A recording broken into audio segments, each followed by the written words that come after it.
Welcome, dear listeners. Tonight, let your thoughts drift gently as we take you on a peaceful journey. This is a space for calm, for quiet moments, and for the kind of stories that settle your heart and slow your breath. Make yourself comfortable, close your eyes if you wish, and allow the world to soften around you. Now, let's begin with tonight's story. Today's story is titled, The Keeper of Mapledrift Breaking the Cycle. Act 1, The Restless Stillness of the City. The sky hung heavy over the city that morning. Pale gray clouds clung to the high-rise buildings, casting long shadows on the streets below. The usual symphony of horns, footsteps, and distant sirens echoed through the glass-lined corridors of downtown. People moved quickly, as if hurrying through a dream they couldn't quite wake from. Leora stood at the window of her apartment on the 12th floor, watching the slow drift of traffic below. Her breath fogged the glass, and with her finger, she drew a small circle into the mist, a quiet protest against the sameness of the days. She was in her final year of university, working part-time, studying full-time, and somehow never quite catching her breath. Behind her, the tiny apartment hummed with life, the low whir of the kettle, the soft murmur of her younger brother, Micah, flipping through a comic book on the couch. He was 12 and full of questions, boundless energy, and that fearless curiosity that only kids still untouched by disappointment possessed. He had recently discovered a fascination with bugs and had been trying to convince Leora to let him raise a terrarium full of beetles in the living room. "We should go," he said suddenly, not looking up from his book. "Away from this." "Like?" "Just go somewhere no one knows us." Leora turned from the window, raising an eyebrow. "You mean escape?" "Not escape," Micah said with a grin. "Adventure."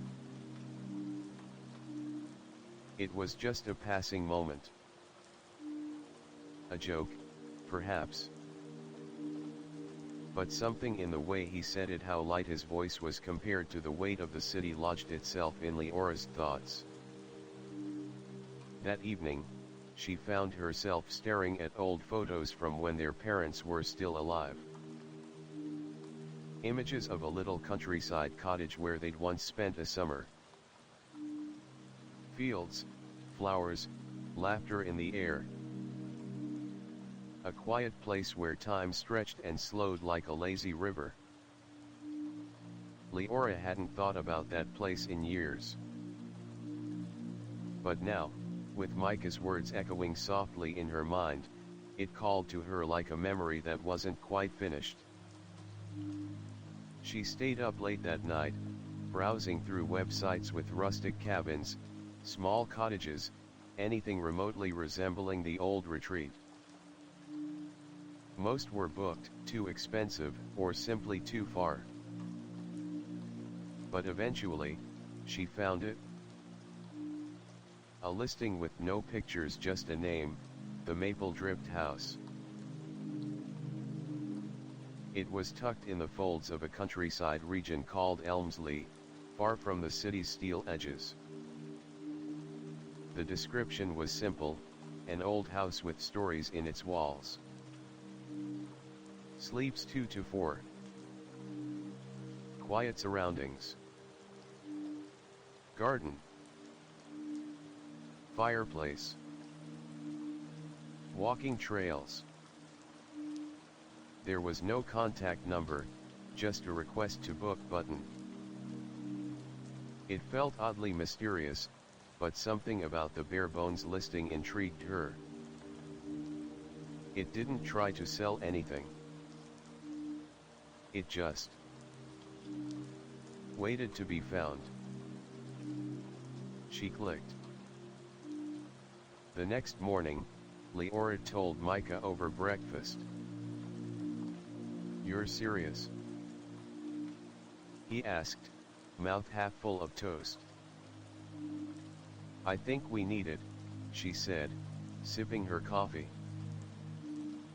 "Something away from this noise. Just for a while.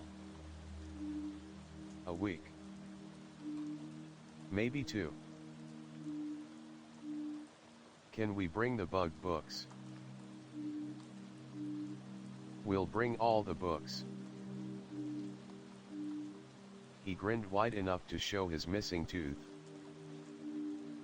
For the first time in months, Leora felt the knot in her chest loosen. Packing was surprisingly easy. Their apartment was small, and they didn't need much. Warm clothes, notebooks, food for the road. Micah stuffed a magnifying glass and 3 flashlights into his bag just in case we find fossils, and Leora smiled at his enthusiasm. By the time they loaded everything into the car, a slightly dented hatchback their aunt had gifted them last year, the sky had shifted from gray to a soft blue. Spring was hesitantly blooming, and even the air smelled different. Leora looked back once, just before starting the engine. The city loomed behind them, tall, cold, and slightly sad. For the first time in a long time, she didn't feel guilty leaving it behind. "Ready?" she asked. Micah nodded, flipping open his map. "Elmsley, here we come." The road out of the city twisted like an old ribbon. Skyscrapers gave way to cracked pavements, then to sleepy suburbs, and eventually, wide open spaces. Fields rolled by like waves. Trees stretched their limbs toward the sun. It was as if someone had turned down the volume of the world. They stopped once at a roadside diner. Micah ordered waffles bigger than his face, and Leora laughed more than she had in weeks. A waitress complimented her sweater and gave them a jar of homemade jam for the road. It was the kind of gesture that only existed outside of cities, small, random kindnesses that warmed you from the inside. As they drove further, the signal on Leora's phone began to flicker. Eventually, it disappeared entirely. No calls. No texts. No noise. Just the sound of the wheels on gravel and the occasional bird cry overhead. By the time they reached the turn-off for Mapledrift Lane, the sun was a golden coin melting into the horizon. The road narrowed, became bumpier. Trees leaned in, whispering secrets through their leaves. The car's tires crunched over pebbles and dry twigs. And then they saw it. The house stood like a quiet sentinel among the trees. 2 stories, moss-covered roof, ivy curling along the edges of old stone. A wooden fence, partially broken, surrounded a garden overgrown but not abandoned. A wind chime made of seashells hung from the porch, turning gently in the breeze. Micah pressed his face to the window. "It looks magical." Leora smiled. "Let's find out." They stepped out of the car, silence wrapping around them like a soft quilt. No sirens, no humming engines, no footsteps overhead. Just the sound of leaves, and the deep, steady breath of the countryside. And so began their stay at Mapledrift House, a place that would soon reveal its own stories, secrets, and gentle transformations. But for now, it was simply quiet. And that was enough. Act 2, Unpacking the Past. The key was under a smooth stone by the porch, just as the message from the mysterious booking site had promised. It was wrapped in a faded green ribbon, tied with a neat bow as if someone had placed it there that very morning. Leora held it in her palm for a moment, watching the way the metal caught the slanted light of the fading sun. Something about it felt intentional. With a satisfying click, the front door creaked open. The scent of cedar, old paper, and dried lavender greeted them first, an oddly comforting mixture. The air inside the Mapledrift house was cool and still, like a place that had been holding its breath for too long. The entryway was lined with worn wooden floorboards and scattered rugs, their edges frayed with age. A small bench sat beneath a coat rack, where a single umbrella leaned crookedly as though left there in haste. Beyond, a narrow hallway opened into the heart of the house. Micah darted past Leora, his sneakers squeaking slightly as he explored. "This place is amazing," he called out. "There's a piano. And a rocking chair. And is that a fireplace?" "It's not a hotel," Leora murmured to herself, smiling. "It's a memory." She wandered into the main room, a cozy space lit by the last fingers of daylight. Tall bookshelves hugged the walls, filled not with shiny bestsellers but with dog-eared novels, field guides, and a curious number of birdwatching journals. There was a writing desk tucked beneath a wide window, a scatter of dried leaves caught in the sill. A ceramic mug still sat there, dusty, as if its owner had simply forgotten to return. In the far corner, the fireplace yawned wide and black. Above it hung a faded photograph, a family standing on the very same porch they'd just stepped across. A man, a woman, a child. No faces clear, but their postures echoed laughter. Leora stood still, letting the silence press gently around her. Upstairs, the house was surprisingly spacious. The hallway stretched longer than expected, and the floor creaked thoughtfully with every step. 2 bedrooms, one with twin beds, the other with a large window overlooking the garden. She gave Micah the twin room without protest. He was already bouncing from mattress to mattress. "Can I pick the one near the wall? Feels cozier." "Sure," she said, tossing him a pillow. "But don't steal all the blankets." He grinned. "Deal." As night fell, Leora lit the lanterns that hung from old hooks on the walls. There was electricity, yes, but the place felt more honest when lit by flame. Shadows danced across the ceiling, and the wooden beams above seemed to sigh in satisfaction. They ate a simple dinner of sandwiches and apples, seated on a threadbare rug near the fireplace. Micah insisted on lighting it, fumbling through the old fire starter kit they'd found in a drawer. It took 3 tries and a minor coughing fit, but eventually the flames caught, crackling like gentle applause. Outside, the wind stirred the trees. Leaves tapped against the windows in slow rhythms.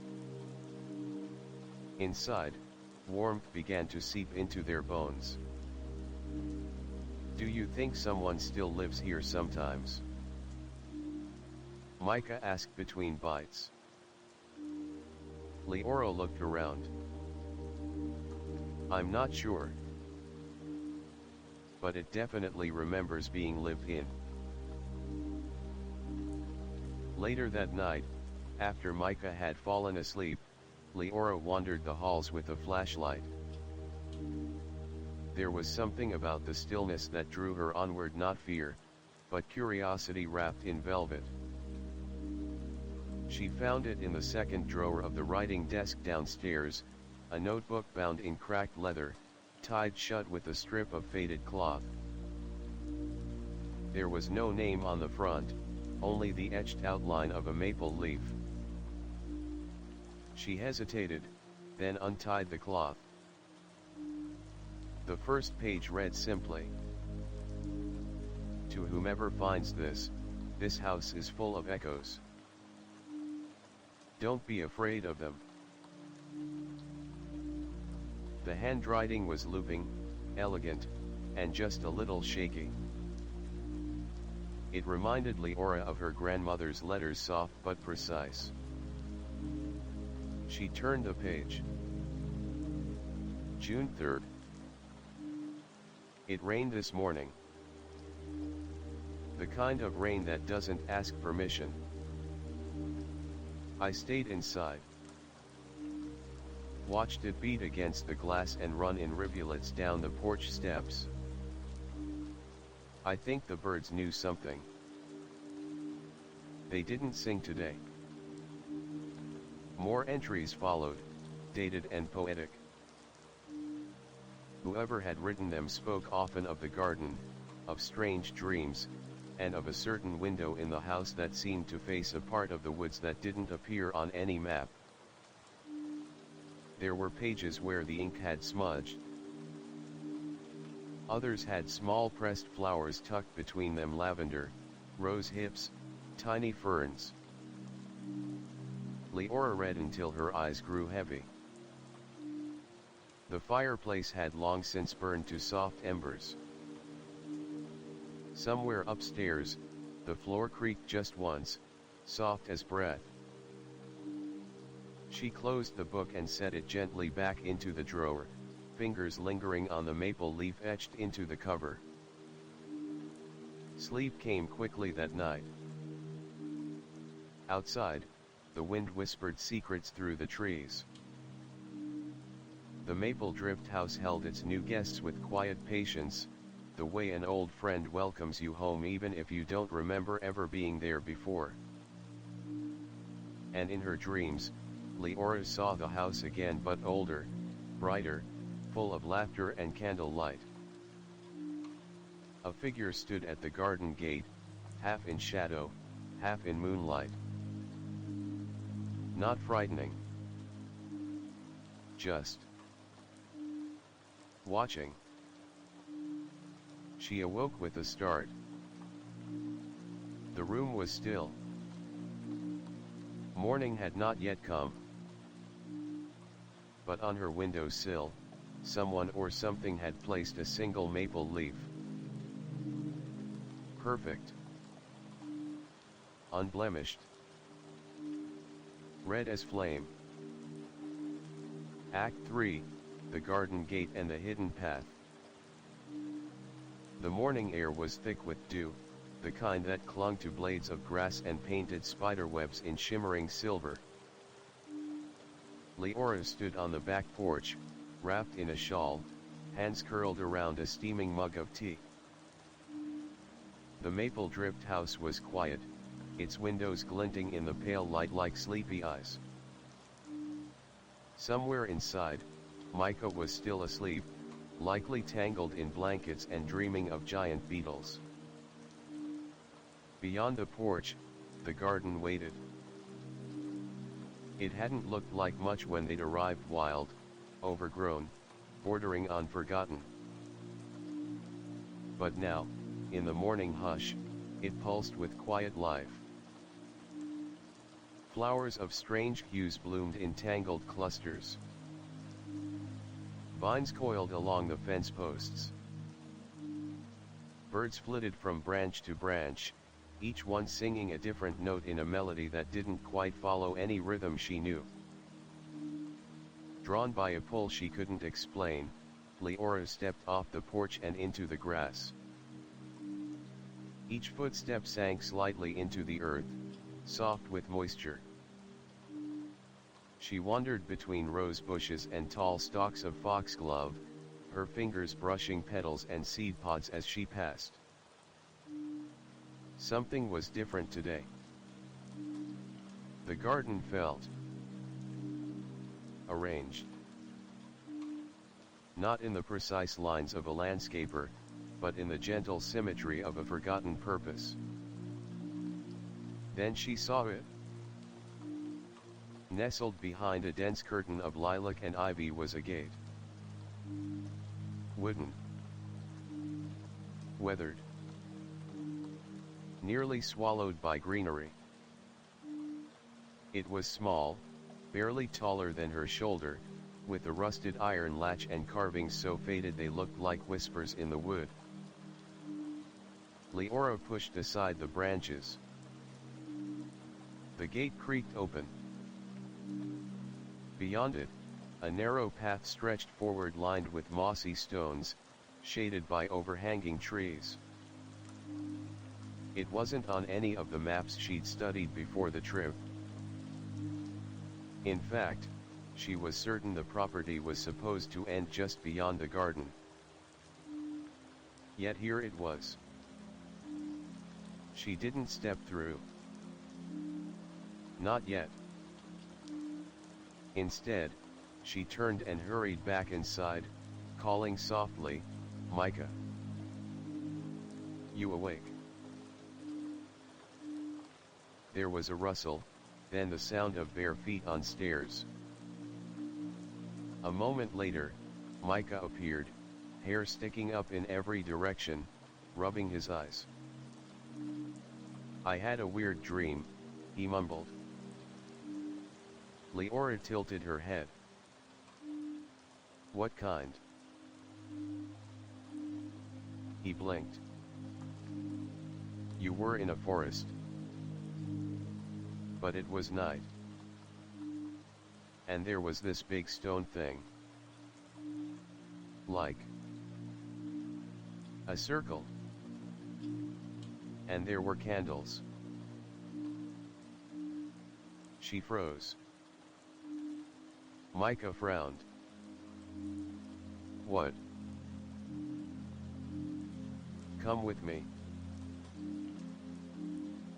Back in the garden, she led him to the gate. Micah's eyes lit up the moment he saw it. "Whoa. That was not here yesterday." "That's what I thought." Together, they stepped through.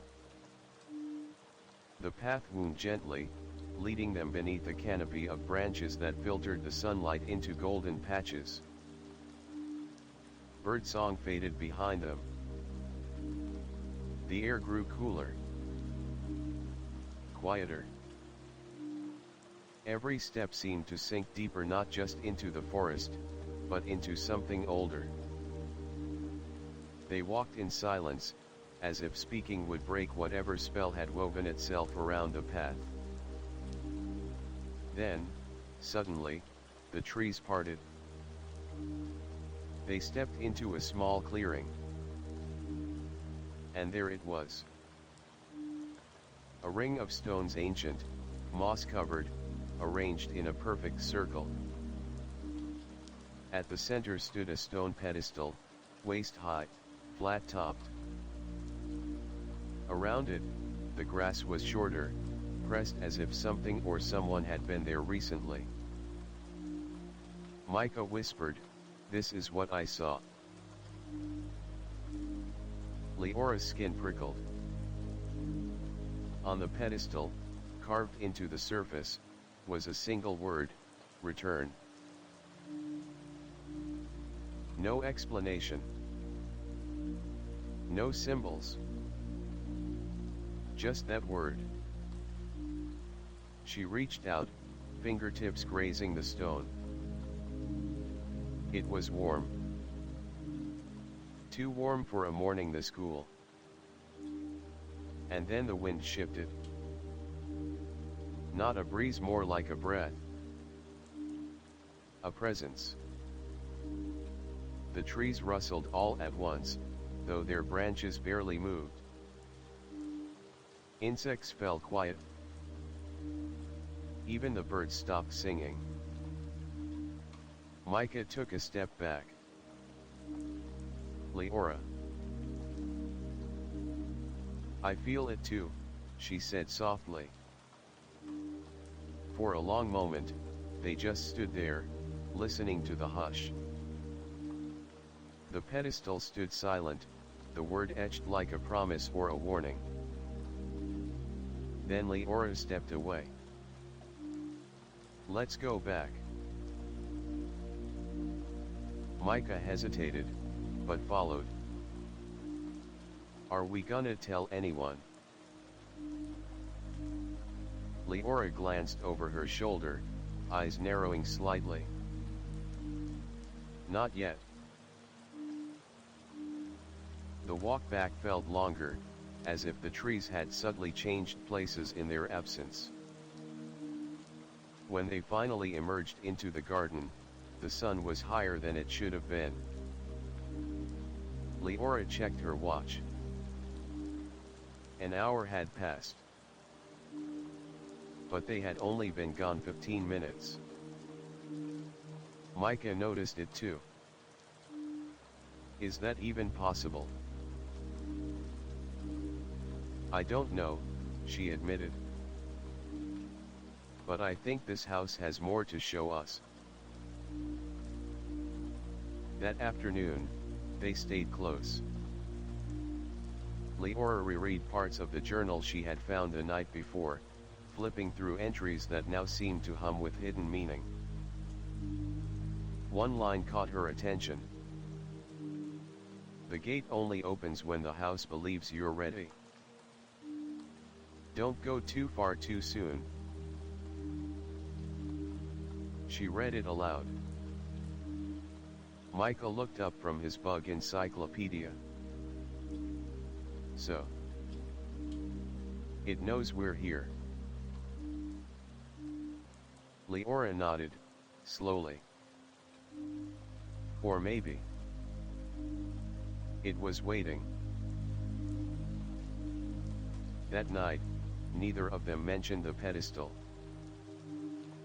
But in her dreams, Leora saw it again, this time with candles flickering all around it, and a figure standing just beyond the light, holding something in their hands. A maple leaf. Glowing gold. And a voice, low and calm, whispered only one word. Remember. Act 4, Letters in the Fireplace. The third night at Mapledrift House arrived like a whispered secret, slipping beneath the door frames and curling into the corners of every room. The sky outside was velvet dark, scattered with more stars than either Leora or Micah had ever seen. It felt as though they had been quietly transported to a different world, one stitched together from forgotten dreams and long-lost moments. Micah had gone to bed early, worn out from an afternoon of sketching every bug he'd spotted in the garden. His notebooks now lay open on the rug, pages filled with wobbly outlines of beetles, butterflies, and something he called a shadow wing, which Leora suspected was more imagination than reality. Downstairs, the fireplace crackled softly. Leora sat in front of it with the leather-bound journal resting on her lap. She had reread the same entry 5 times, each word feeling heavier than before. Sometimes I leave letters in the fire, hoping the smoke will carry them to him. But the embers only answer in silence. She stared at the flames, lost in the flicker. Something about that line kept pulling her attention back to the fireplace. It wasn't just poetic, it felt literal. Real. Like the journal's author had left behind more than just memories. Leora stood and slowly approached the hearth. Kneeling, she reached for the metal poker and gently stirred the ashes. Beneath the char and soot, something unexpected resisted the motion. A corner of paper blackened at the edges, but not entirely consumed. Heart thudding, she carefully pulled it out. It was a folded letter, singed but intact. The paper was thick, textured like parchment, and smelled faintly of lavender and smoke. Unfolding it slowly, she read. Dear E. You always said the house listened. I never believed you, not really.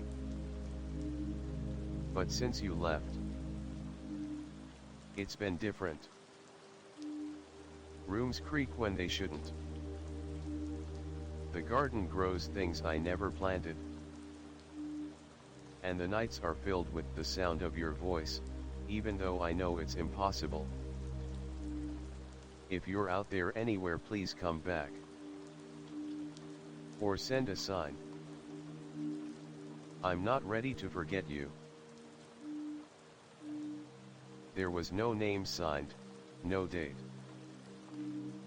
Just that aching, unfinished farewell. Leora sat back on her heels, staring into the fire as if it might respond.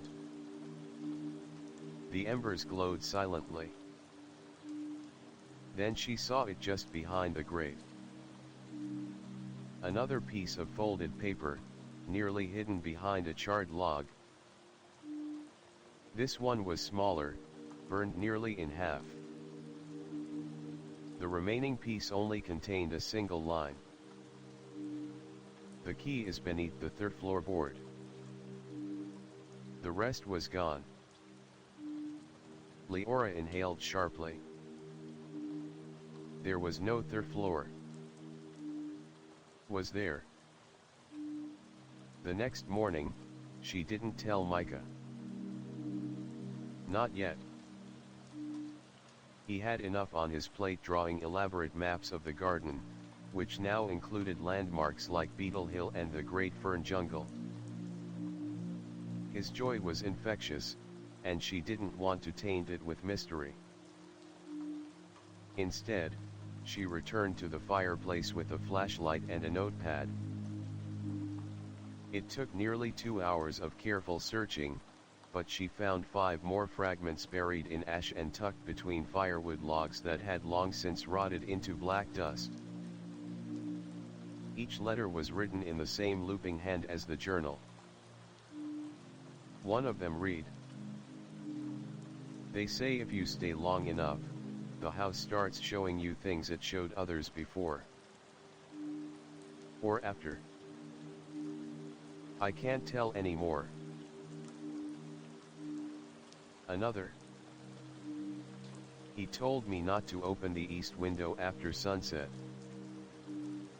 I did. Now the birds won't come near the porch." And perhaps the most unsettling. "I woke up in someone else's memory. I knew it wasn't mine because I was laughing and I don't remember how to laugh anymore." Leora sat back, the letters scattered around her like fallen feathers. A pattern was beginning to form. Whoever had lived here before whoever had written these entries had felt the house change.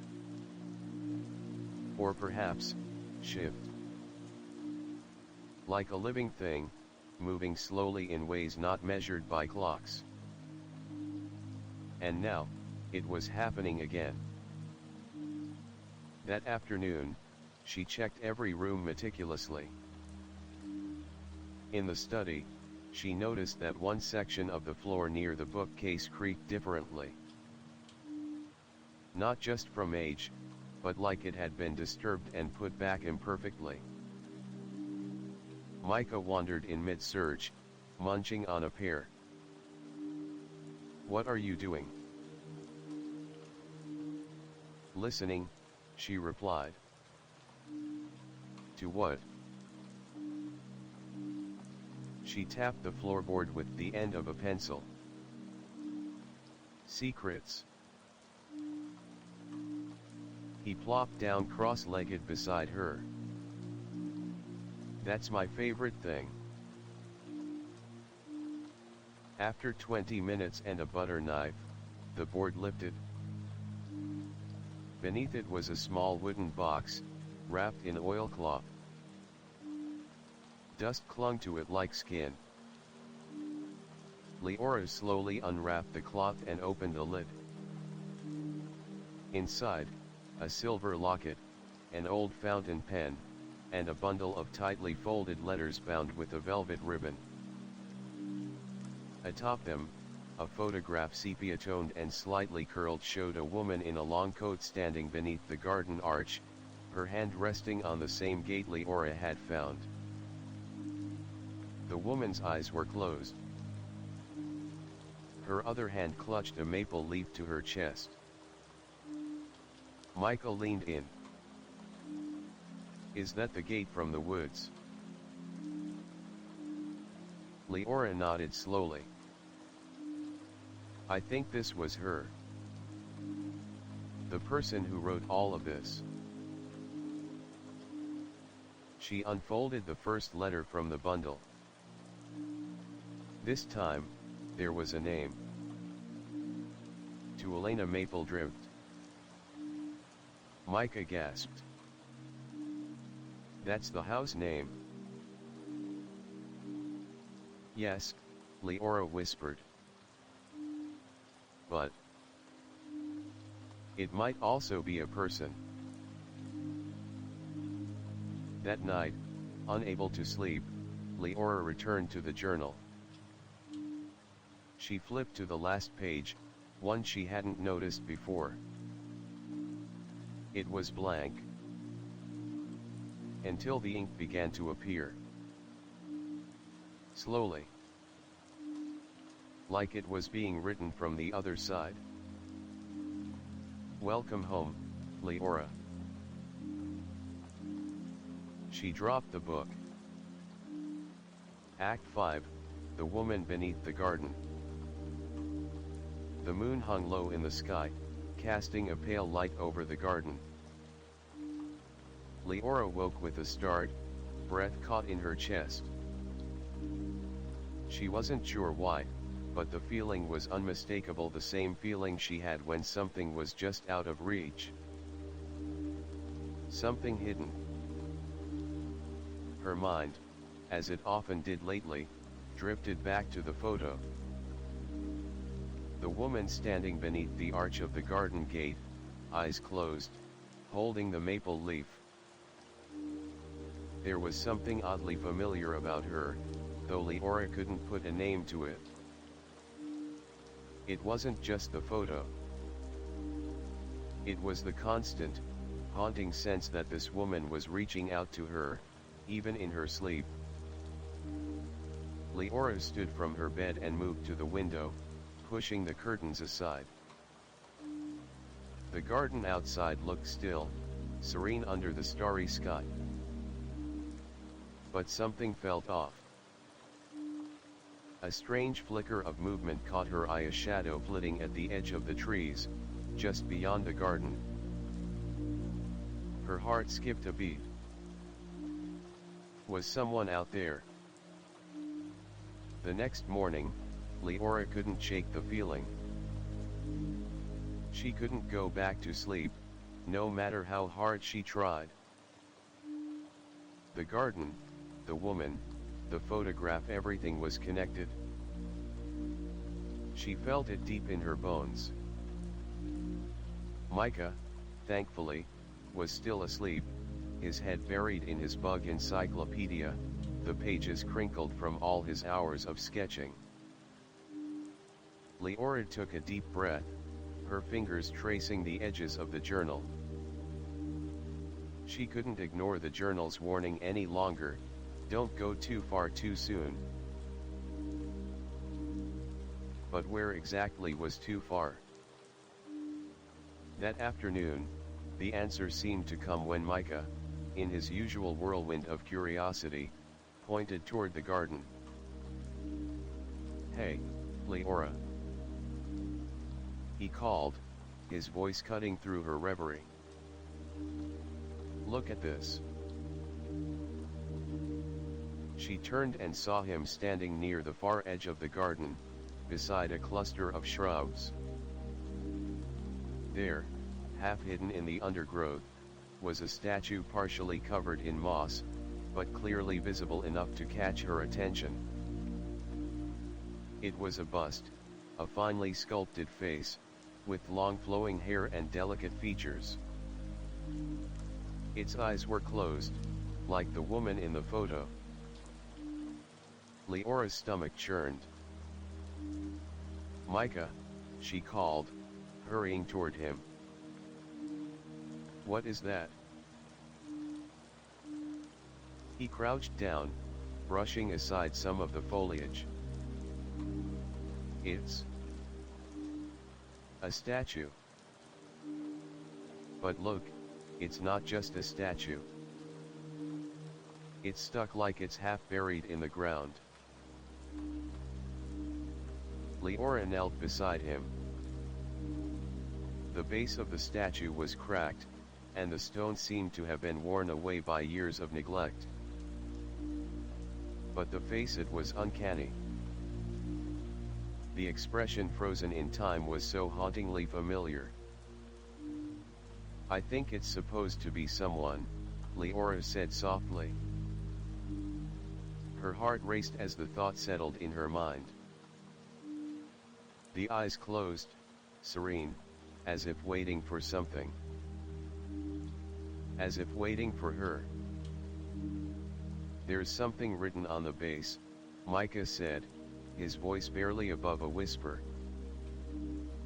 Leora peered at the stone, and through the grime and moss, she could just make out the faint etching, "Elena Mapledrift, the keeper of the threshold."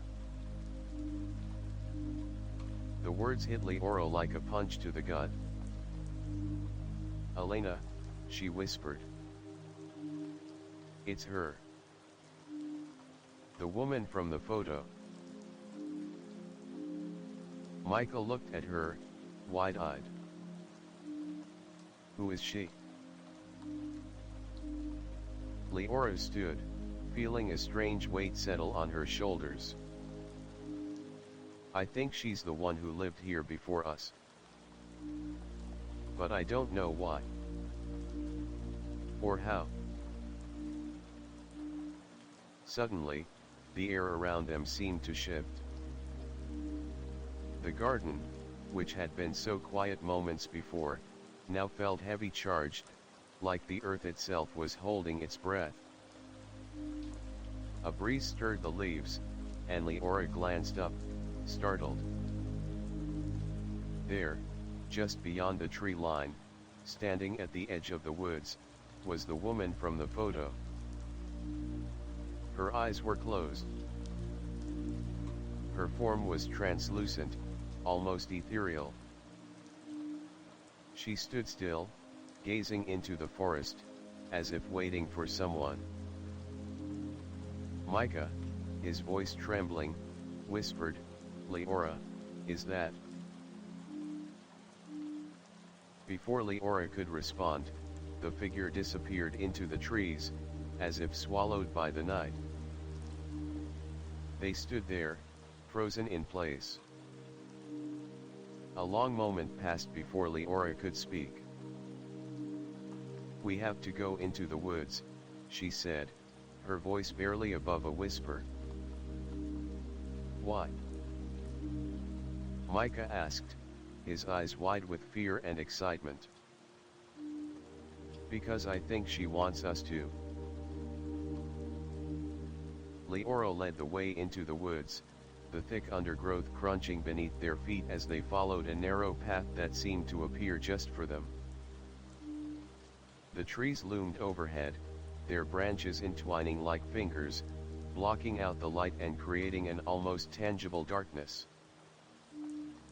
But there was something about this place that felt right. As they walked deeper, the air grew cooler, the silence more profound. The further they went, the more Leora felt as if they were walking through another time altogether.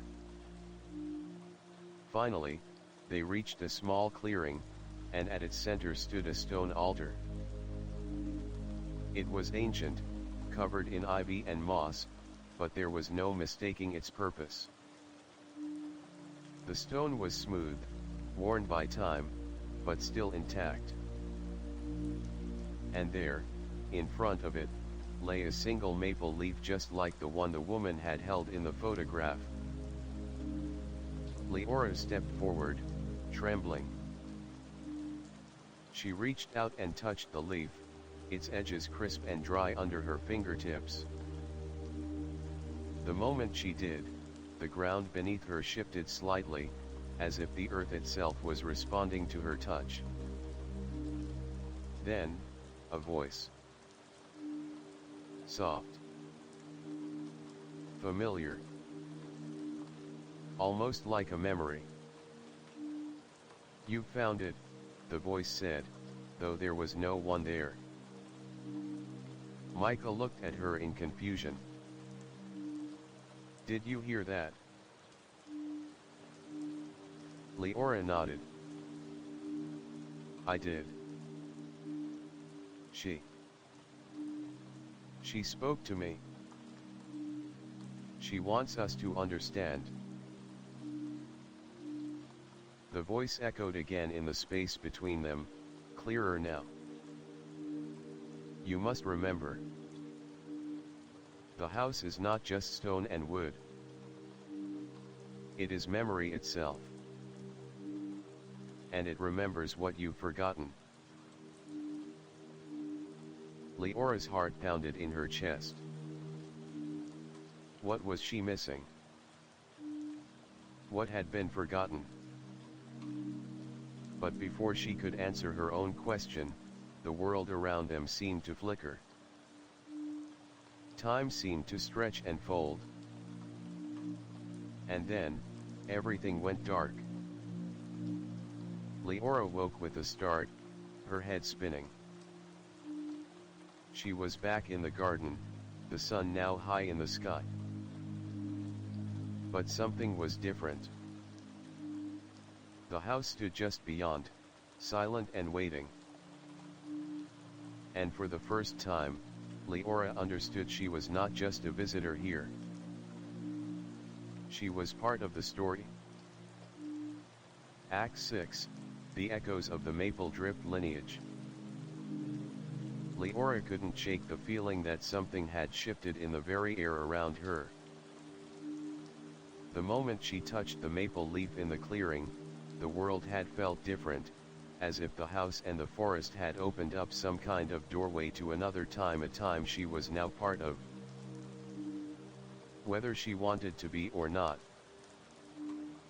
That afternoon, they returned to the house, but the atmosphere had changed. The garden, once a place of silent growth, now felt alive with memories that weren't hers. Every rustle of leaves seemed to whisper something just out of reach. "I think I need to know more about this place," Leora said quietly to Micah, who was still absorbed in the insect life around them. "What do you mean?" Micah asked, squinting in the sunlight as he bent over a clump of grass. Leora glanced at the house, her mind still swirling with the voice in the clearing. "The house is not just stone and wood. It's memory itself. And it remembers what we've forgotten, she whispered. Micah straightened up, his curiosity piqued. Wait, you think the house is alive? Leora wasn't sure how to explain it. I don't know. But something's been forgotten here. Something important. She knew where she needed to go. The attic. The attic was just as she remembered it from the first night, the faint smell of old paper and dust. She climbed up the narrow staircase and paused at the top, staring at the rows of boxes and trunks piled high in every corner. Sunlight filtered through a small, grimy window, casting long shadows across the wooden floor. It was here, in the forgotten corners of the house, that she hoped to find something, anything that could help her make sense of the strange connection she was feeling to the house, to the woman, and to the cryptic message from the journal. She moved to one of the trunks and opened it carefully. Inside were old family albums, yellowed pages filled with photographs of people she didn't recognize. The pictures were dated from the early 1900s. There was one of a woman in a long, dark dress, standing by a similar stone altar to the one they had found in the woods. In the background, the garden was just as it was now, but the house behind her looked newer, less weathered, more alive. The woman's face was familiar. Her eyes were closed. It was the same woman. Elena Mapledrift. Leora's hand shook slightly as she turned the page. There, written on the next page in elegant script, was a short note. The garden has many secrets, but the house is the keeper of them all. It remembers, and when you return, it will know you. Leora's breath caught in her throat. The house was a keeper of secrets. And now it was keeping hers too. The more she dug through the trunks, the more she uncovered. Letters. Diaries. Journals. They all belonged to Elena. The same woman from the photo. The same woman who had written the journals in the fireplace. Leora pieced together the fragments of her life. Elena had lived in this house alone for many years after her family vanished. She spoke of strange happenings in the garden, of the voices that would whisper in the wind, of a connection to the earth that felt deeper than anyone could explain. But then, in the final journal, Elena wrote something chilling. I have seen it now. The house is not just a place. It is a threshold. And once you cross it, you can never leave the way you came. I've stayed too long. Now the house will claim me as its own. The final entry was not written by Elena, but by someone else. It simply said, Elena, I am so sorry. You were the last. Leora's head was spinning. Micah had joined her by now, peering over her shoulder as she flipped through the pages. Who is this I? He asked quietly. Is it someone else in the house? Leora shook her head, slowly closing the journal. I think it was the house speaking to her. The house is alive, Micah. I don't know how, but it's connected to something ancient. Later that evening, Leora stood by the garden gate, staring into the woods. The woman, Elena, had been the last of her family to live here. But what had happened to them? And why had the house kept them here, kept Elena here? She thought back to the clearing, the stone pedestal, and the whispers in the air. There was a deeper connection between the house and the land, something tied to the earth itself. Elena's journals spoke of a threshold, but what was it? And why did it feel like the house was calling her? A soft voice stirred in the wind, and for a moment, Leora thought she heard it again, the whisper of a familiar, forgotten memory. You must remember. But this time, it was different. This time, she understood. The house was not just a place. It was a memory, a keeper of time, waiting for something or someone to return. Leora turned to look at Micah, who was now beside her, gazing into the woods as well. We need to go back into the woods, Leora said quietly. There's more to this. More than we understand. Micah nodded, a determined look in his eyes. Let's do it.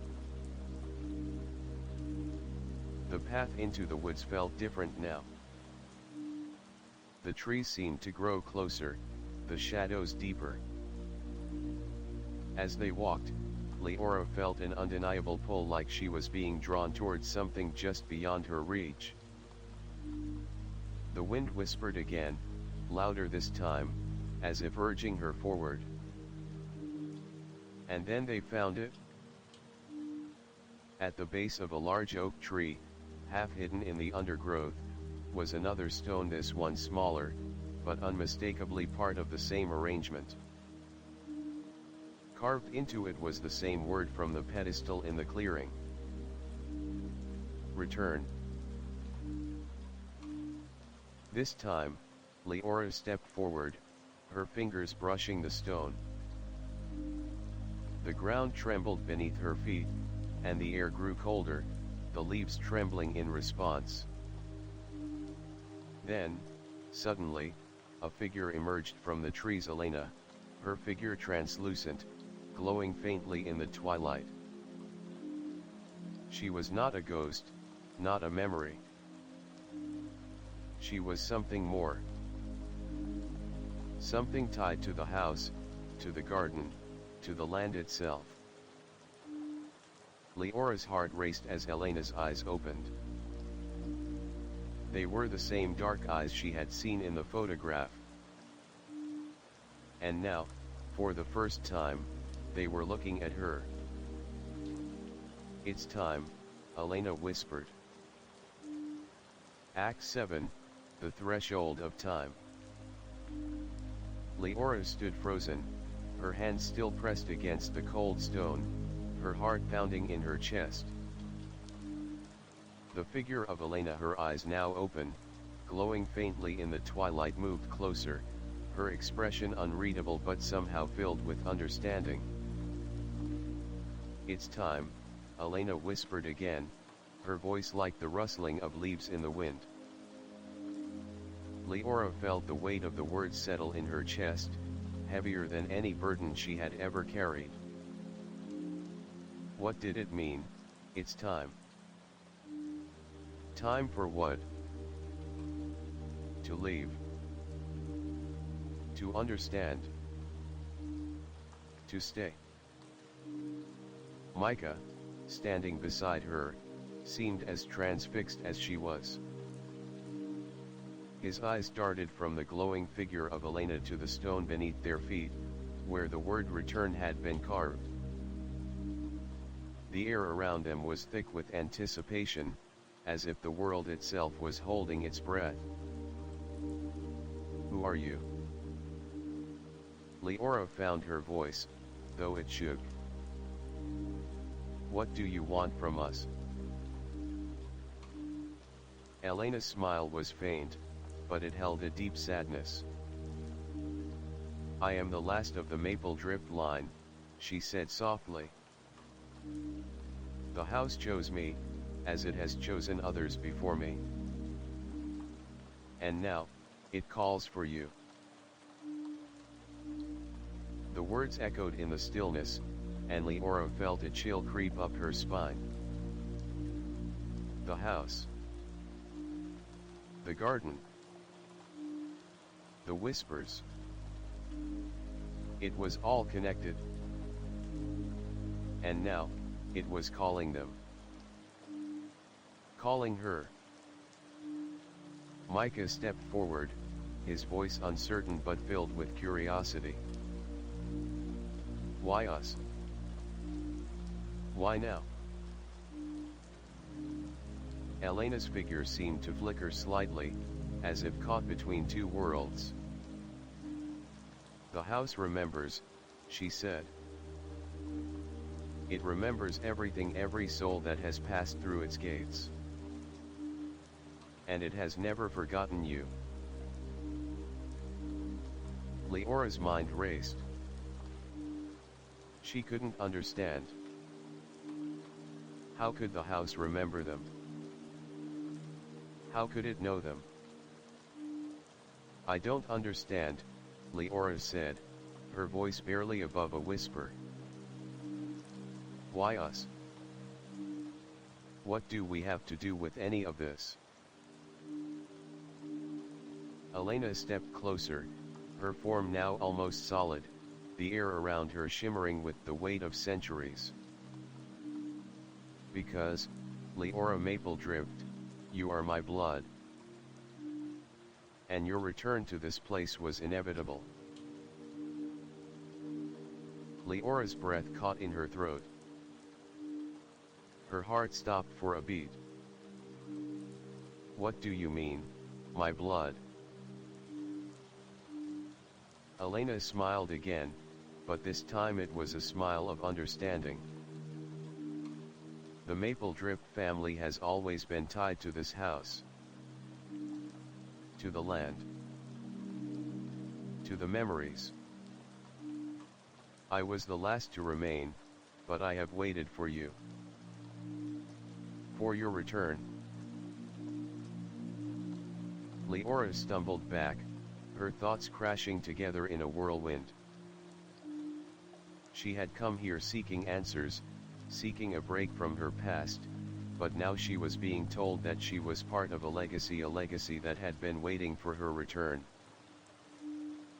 You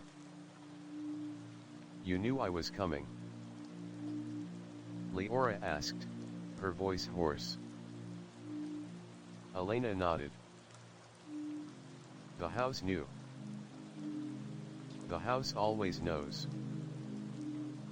It calls to those who are bound to it, and in turn, it keeps their memories.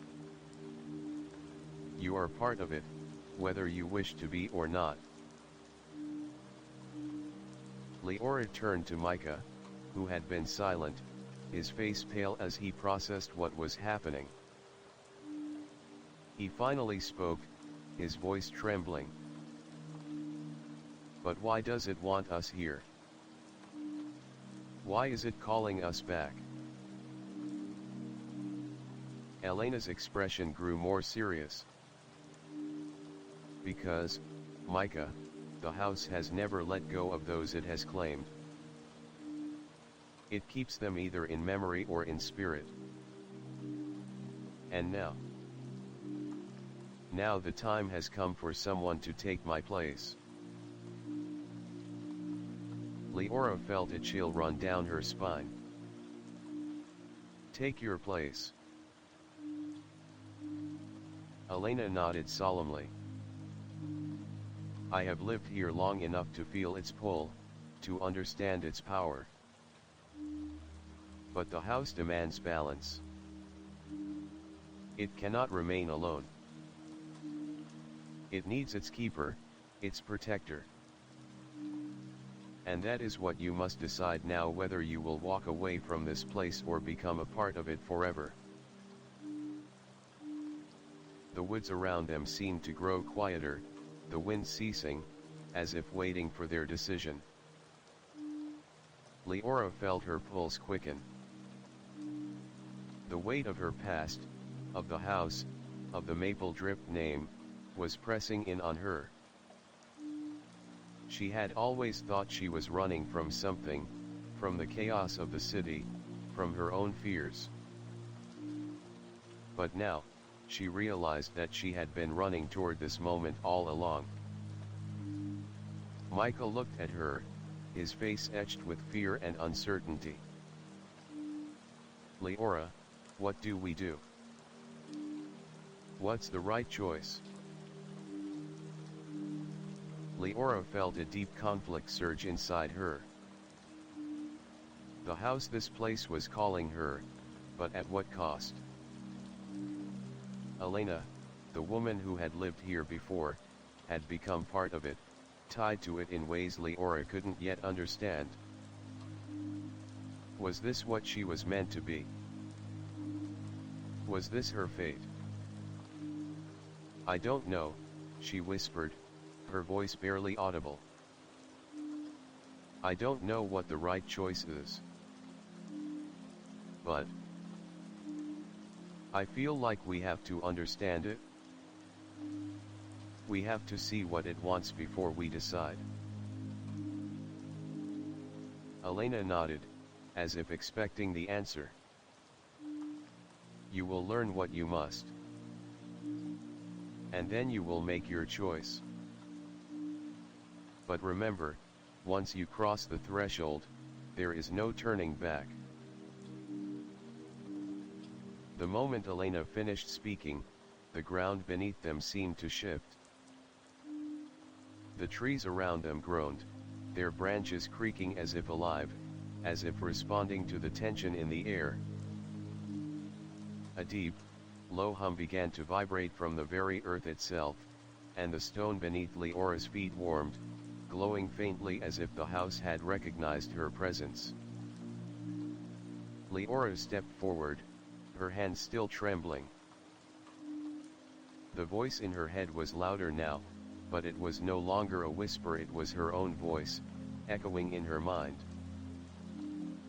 Return.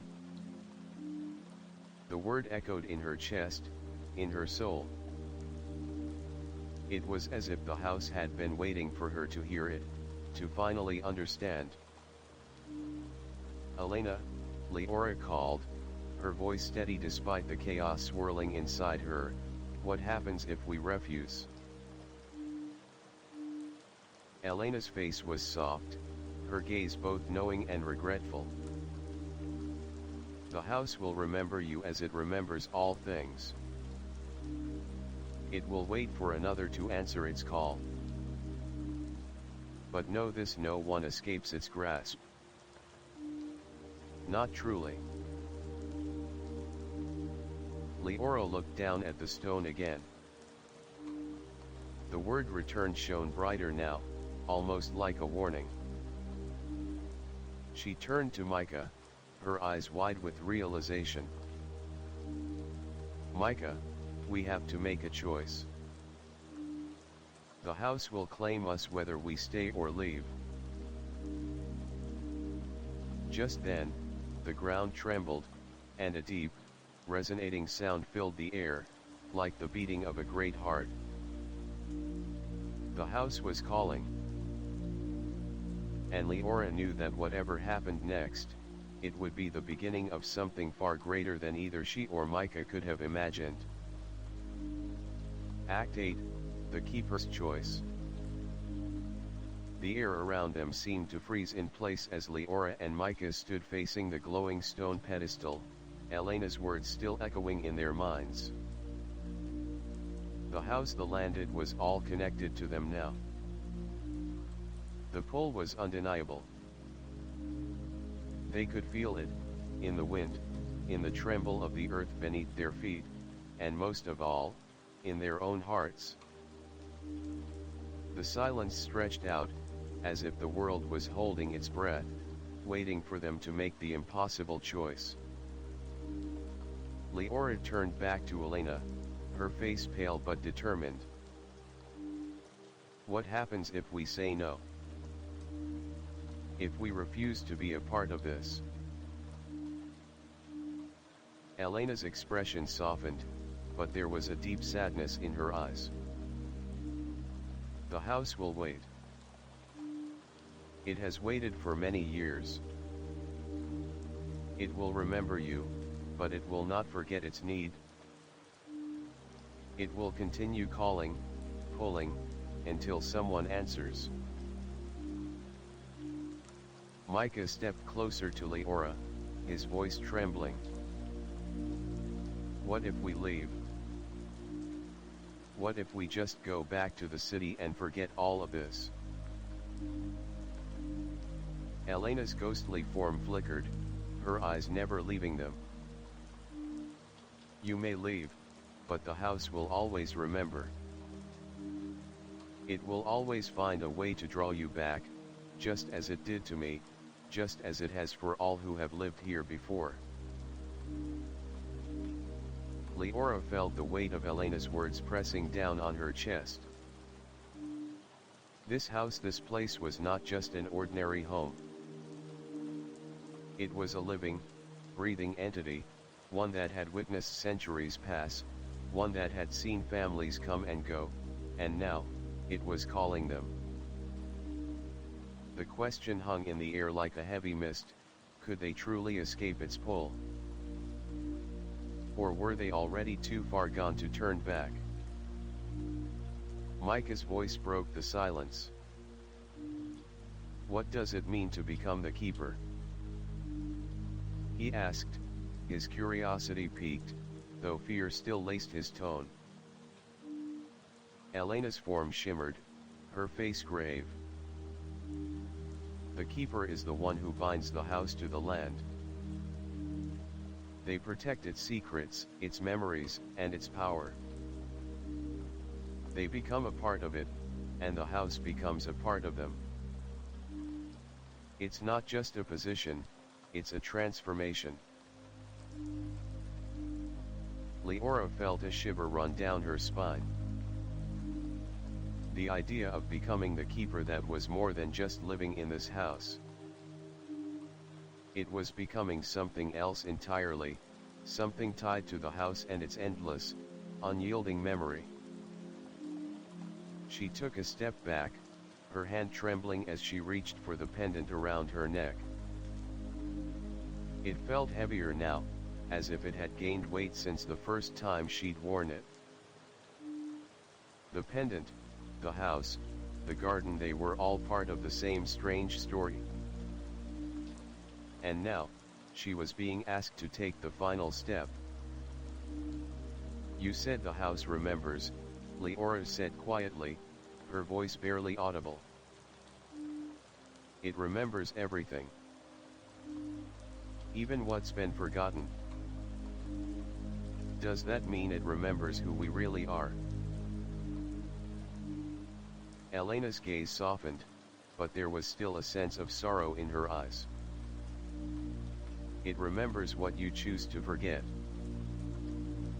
And it remembers what you are meant to find. Leora's mind raced. The house had been waiting for her. But why? Why her? Why now? What was it that she had forgotten? A cold gust of wind swept through the garden, and for a brief moment, Leora thought she saw a shadow in the trees. Her heart skipped. The house, the garden, it wasn't just pulling at her. It was pulling at her memories. The truth was just out of reach, like a door that was slightly ajar, but Leora didn't know how to open it. Her fingers tightened around the pendant, her chest tightening with the weight of the choice she had to make. Micah stood by her side, his voice steady but filled with a childlike wonder. Leora, maybe this is what we've been looking for. Maybe we don't have to run away anymore. Maybe we belong here. Leora looked at her younger brother, his face so full of trust and hope, and she felt the heavy burden of responsibility pressing down on her. He was right. Maybe this was their purpose, to return to a place that had always been waiting for them. But at the same time, she couldn't help but feel the pull of the city, the life they had left behind, the world outside this strange, timeless house. Could she really abandon everything for this? Was she ready to give herself over to something so powerful, so unknown? Elena's voice broke through her thoughts. You are the keeper's heir. The house has chosen you. And it will guide you, just as it guided me. Leora stood at the threshold, the weight of centuries pressing on her shoulders. The house, the land, the memories, all of it was hers to protect, to carry. But with that came something she hadn't expected, the house's history, its power, and its eternal hunger for new blood. Could she truly accept this role? Could she take the mantle of the keeper and live with the knowledge that she would be bound to this place forever? Her mind flashed to the dreamlike images she had seen, the figure of Elena, the woman who had lived here before her, the flickering shadows in the woods. All of it was part of the same pattern. The house had been waiting for her, pulling her here, drawing her into its labyrinth of time and memory. And now, she had to decide. She turned to Micah, her heart heavy but resolute. Micah, I don't know what's right. But I can't run from this. We can't run from this. Micah nodded, his face a mix of fear and acceptance. I'll stay with you, Leora.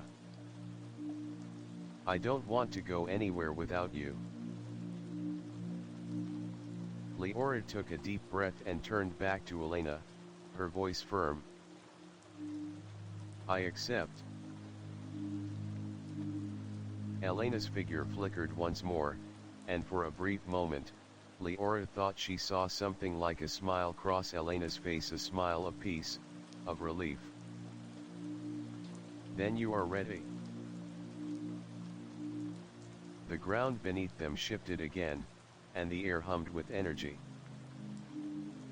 The stone pedestal in the clearing glowed brighter, its message returned blazing like a beacon. Leora stepped forward, her heart pounding, and placed her hand on the stone. The world seemed to dissolve around her, and for a moment, there was nothing but a flood of light. When the light faded, Leora found herself standing alone in the clearing. The garden was the same, the house still looming in the distance. But she knew, deep in her soul, that she was no longer the same. She had taken her place as the keeper. Act 9, The Keeper's Legacy. Leora stood still in the clearing, her fingers still pressed to the glowing stone. The moment she touched it, a rush of energy flooded through her, as if the house itself had recognized her as its new keeper. The world around her seemed to shift, the very air vibrating with an ancient power that she couldn't quite understand. But she felt it. Deep inside, she felt something changing. A new connection, one that tied her to the house, to the land, to everything Elena had left behind. The garden before her was the same, lush and vibrant, the flowers swaying gently in the breeze, but there was something different now. It was like the house was watching her, waiting for her to acknowledge its presence. She could feel its gaze, even if there was no one there. She turned to face the house, the towering structure in the distance. It seemed larger now, more imposing, as if it had grown in size since she first arrived. The stone walls were darker, the ivy thicker, and the windows seemed to gleam with a strange light. "Welcome, Leora," Elena's voice echoed softly in her mind, though her figure was nowhere to be seen. "You are the keeper now. The house has chosen you." Leora's heart pounded in her chest. The weight of the words settled over her like a heavy cloak. The keeper. She was no longer just a visitor to this place. She was a part of it now, tied to it in ways she didn't yet fully understand. The first few days passed in a haze. Leora tried to adjust to her new role, but everything felt different. She could feel the house watching her at all times. Every creak of the floorboards, every gust of wind that rattled the windows, it all seemed to carry a weight, as if the house itself was alive, breathing, waiting. Micah, too, seemed to sense the change. He had been quiet ever since Leora had made her decision, his eyes filled with a mixture of awe and uncertainty. He was still by her side, but there was an unspoken distance between them now. She knew he was struggling to understand what had happened, what had changed, just as she was. One afternoon, as they wandered the garden, Leora felt a strange pull. It came from the far corner of the property, where the trees grew thick and dense. The air around her grew colder as they approached, and the ground beneath her feet seemed to hum with a strange energy. "Micah," she said softly, her voice barely above a whisper. "Do you feel that?" He nodded, his eyes wide. "Yeah. It's like something's calling us." The closer they got to the trees, the more intense the feeling became. Leora's heart raced as they stepped into the thicket. The air was thick with the scent of damp earth and moss, and the sound of the wind seemed to quiet, as if everything was holding its breath. At the center of the trees, they found it, an ancient stone circle, just like the one they had discovered earlier in the woods. This one, however, was different. The stones were taller, covered in symbols and markings that Leora couldn't decipher. It's like it's been here forever," Micah said, his voice barely a whisper. "Like it's waiting." Leora stepped closer to the stone circle, her fingers reaching out to touch one of the stones. The moment her skin made contact, a surge of energy shot through her, and the ground beneath her feet trembled. The stones hummed with power, and for a moment, Leora felt as though she was no longer standing in the garden, but somewhere else entirely, a place suspended in time, outside the reach of reality. She jerked her hand away, her breath coming in short, sharp gasps. The vision faded, but the sensation lingered, a deep, unsettling feeling that something far greater than she understood was at play. "Leora?" Micah asked, his voice filled with concern. "What was that?" She shook her head, her heart still racing. I don't know. But I think it's connected to the house. That night, as she sat alone in the study, Leora's thoughts churned. The house, the stones, the symbols, everything was tied together. And now that she had accepted the role of keeper, she knew there was no going back. But what did it all mean? What was the purpose of the house? And why had Elena left her this legacy? She opened the journal again, flipping through the pages until she found the final entry. The words still seemed to hum with energy, as if the ink had never truly dried. The house will call, and the keeper will answer. But know this, the house is not just a place. It is a portal. A threshold between worlds, between times. And once you become the keeper, you will see the house's true nature. You will see what it really is. Leora read the words again, her mind racing.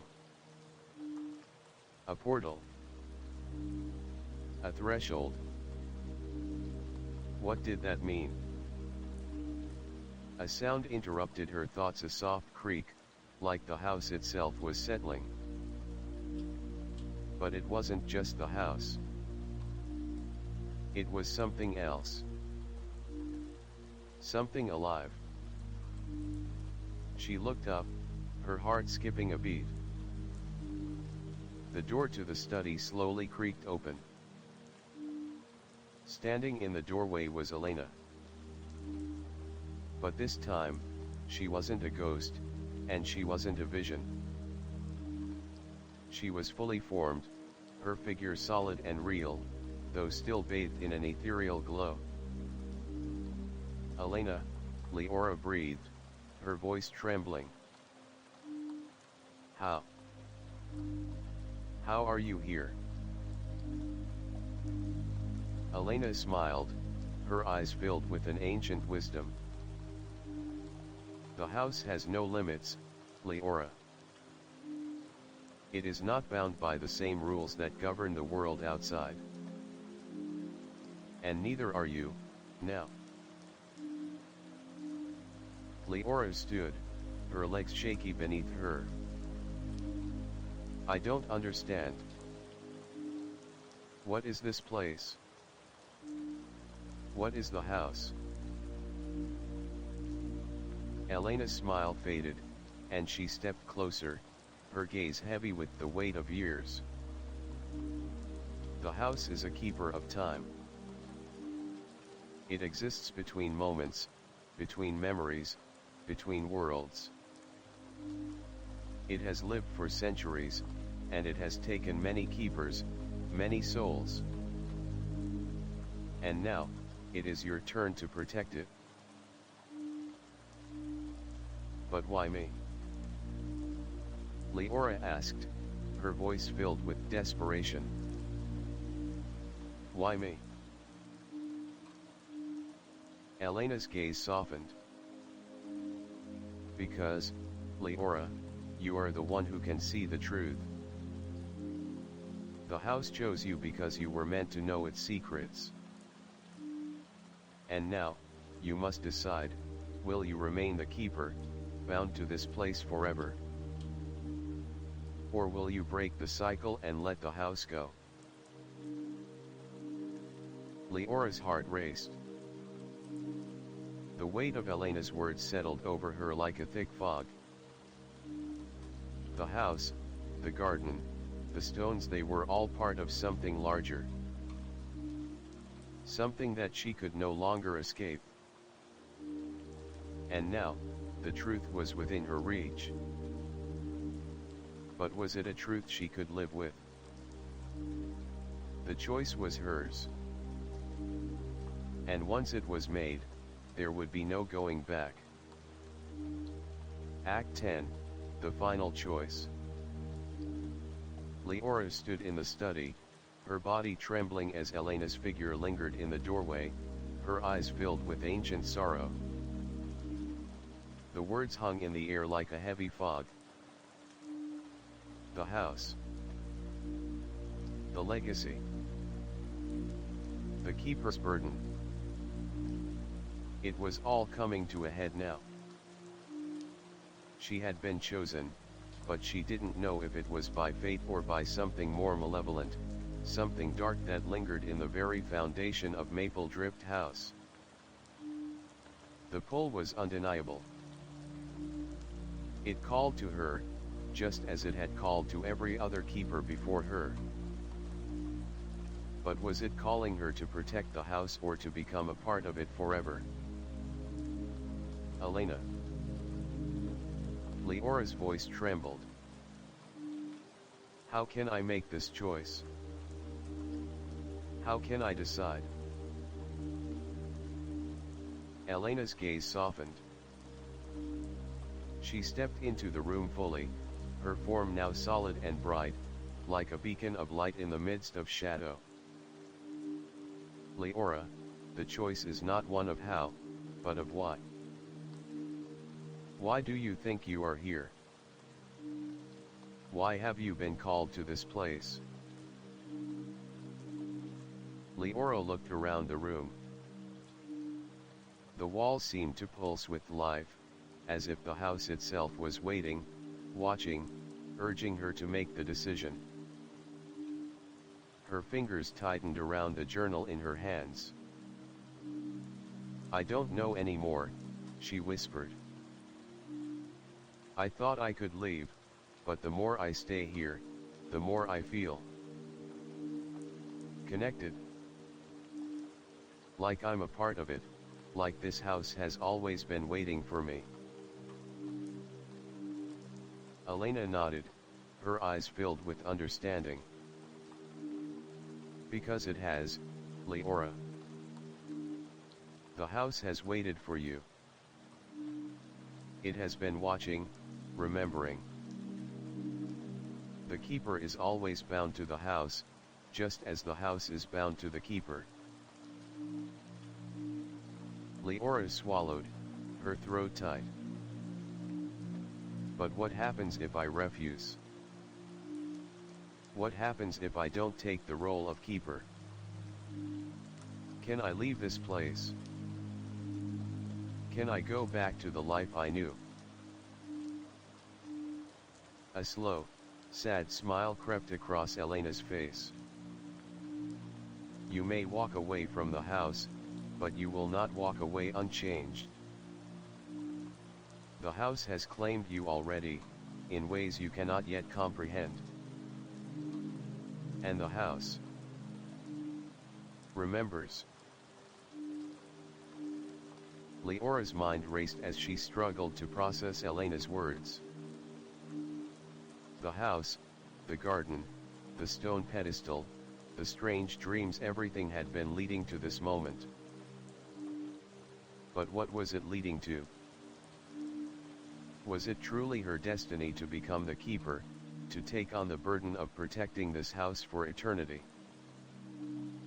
Was she ready for that kind of responsibility? The weight of the choice pressed on her chest like an anvil. You don't have to choose right now, Elena continued, her voice soothing yet insistent. But know this, there is no undoing the decision once it is made. The keeper's role is both a blessing and a curse. You will carry the house's memory, and you will bear its weight. But you will never be alone. The house will always be with you. It will guide you. Leora glanced at Micah, who was standing near the door, watching them in silence. His eyes were filled with concern, but also a quiet, unwavering trust. He had followed her through this journey, through every mystery and every revelation. And now, it seemed that his own future was tied to hers. "Micah," Leora said softly, stepping toward him. "What do you think? What do you want?" Micah met her gaze, his face both hesitant and hopeful. "I don't know," he admitted. "I don't understand all of this. But I'm with you, Leora. I always will be." Leora smiled faintly. She had always thought she had to carry the weight of the world alone. But now, standing in the heart of Mapledrift House, she realized that the true burden was not hers to bear alone. She had her brother.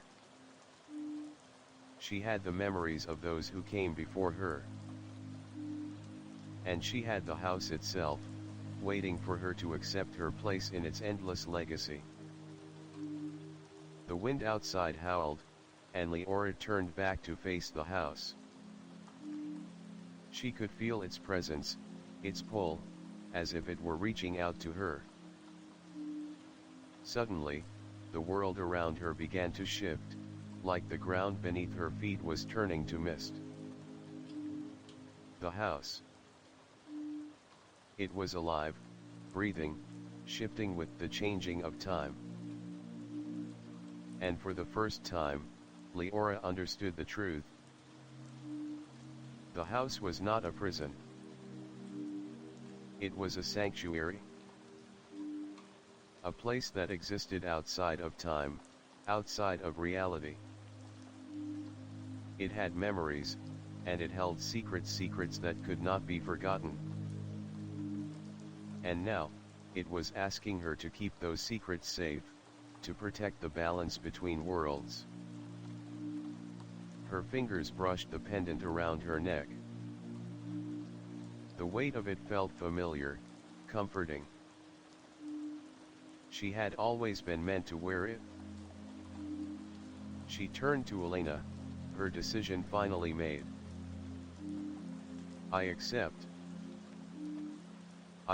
my place as keeper." The moment she spoke the words, the house seemed to shift again. The air grew thick with power, and Leora felt a surge of energy course through her body. The house had recognized her choice. The house had chosen her, just as she had chosen it. Elena's form flickered, and for a brief moment, Leora saw the woman's face soften with approval. "You will be a good keeper, Leora. You will protect the house and its memories. And in turn, it will protect you." Suddenly, the garden outside seemed brighter, more vivid. The trees swayed in the breeze, their branches alive with a kind of ancient energy. The stone pedestal in the clearing glowed softly, its message still etched in its surface. "Return." Leora stepped forward, feeling the weight of her new responsibility settle on her shoulders. But now, it didn't feel like a burden. It felt like home. The house was hers to protect. And the house, in turn, would protect her. That night, as Leora stood at the window, watching the stars above, she finally felt at peace. She was no longer a visitor to Mapledrift House. She was its keeper. And though she knew her journey was far from over, she also knew that she would face whatever came next with the strength and wisdom of those who had come before her. The house had chosen her. And she had chosen it. Together, they would endure the passage of time. Epilogue, The Keeper's Watch will conclude the story of Leora's legacy as the new keeper. The house, its secrets, and its power will remain in her care, and the journey she has begun will continue for generations to come.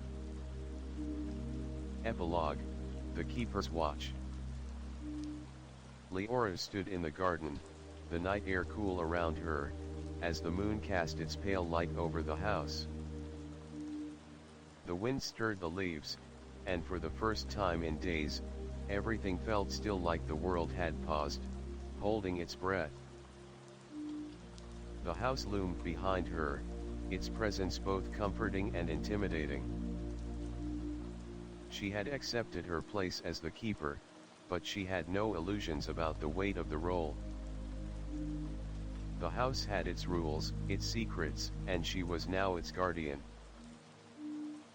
The first few days had been filled with quiet acceptance, but the more she settled into her new life, the more she realized that being the keeper was not just about protecting the house, it was about understanding it. The house was alive with memories, with time itself. And now that she was part of it, those memories began to call to her, to surface in dreams and whispers in the wind. At night, the house would speak to her not in words, but in feelings, in visions. She would wake in the middle of the night, her mind flooded with images of past keepers, of the people who had lived here before her, of their joys and their fears. Each dream seemed to pull her deeper into the house's history, into its ancient power. Micah had adapted more quickly than Leora had expected. His curiosity about the house, about its secrets, had only grown. He explored every room, every nook and cranny, asking endless questions. And though Leora could sense the unease in him, the fear of the unknown, he trusted her. He trusted that she had made the right choice, even if he couldn't fully understand it yet. One evening, as Leora wandered the grounds, she stopped by the garden gate, where it all began. The same gate that had called to her when she first arrived, when she first felt the pull of the house. She ran her fingers over the worn wood, remembering the moment when she first discovered it, when she stepped through and into the unknown. The garden was no longer just a garden. It was a part of her now, just as the house was. Every plant, every flower, every stone seemed to resonate with a quiet hum of power. The land itself was alive with the memories of those who had come before her. As she stood there, a figure appeared from the shadows. It was Micah. He stood quietly at the edge of the garden, his eyes reflecting the light of the moon. "Leora," he said softly, his voice filled with a mixture of awe and uncertainty, "I've been thinking about the house, about what you've become. It's not just a house, is it? It's a part of something bigger." Leora turned to face him, her expression soft but serious. "Yes. It is. The house is a threshold, Micah. A place where time bends, where memories live. It's not just a house, it's the keeper of all that has been.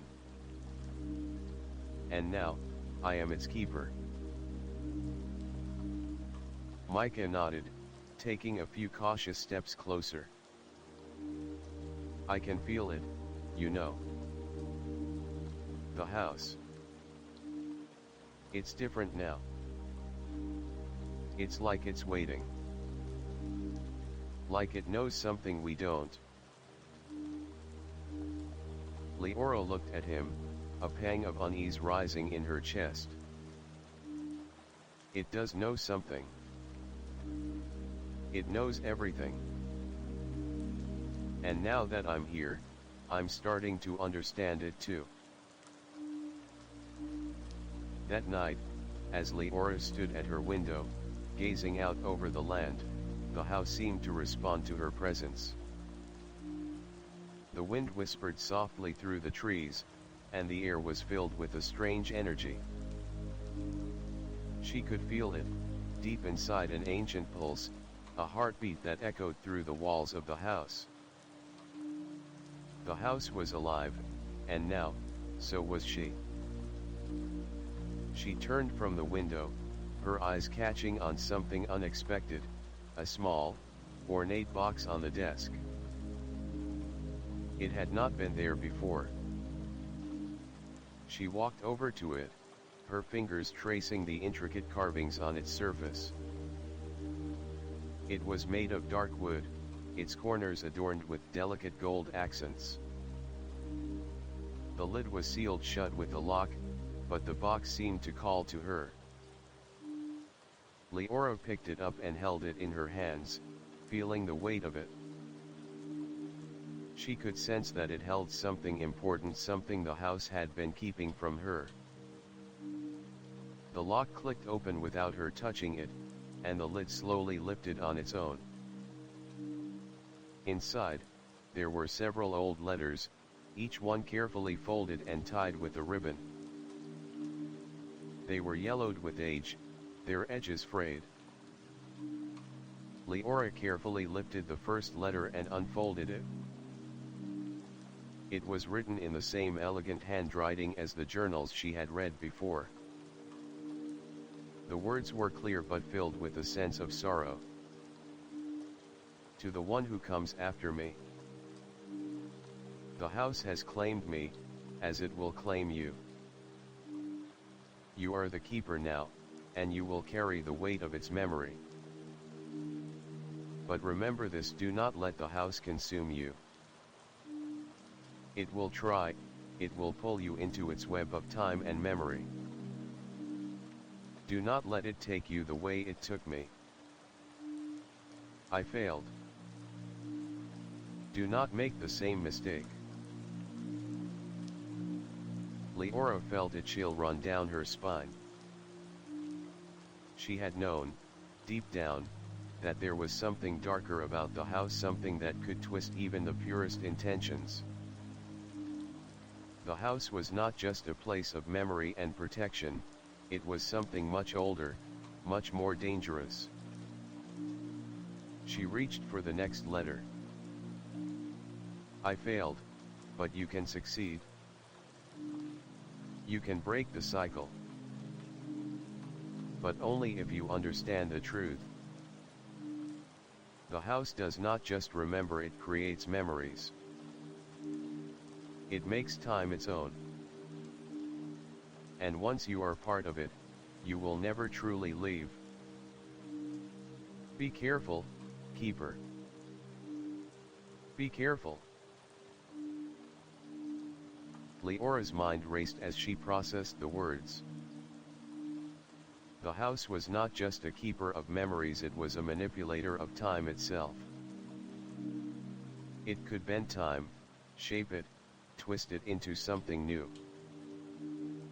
And now, as its keeper, Leora had the power to control it.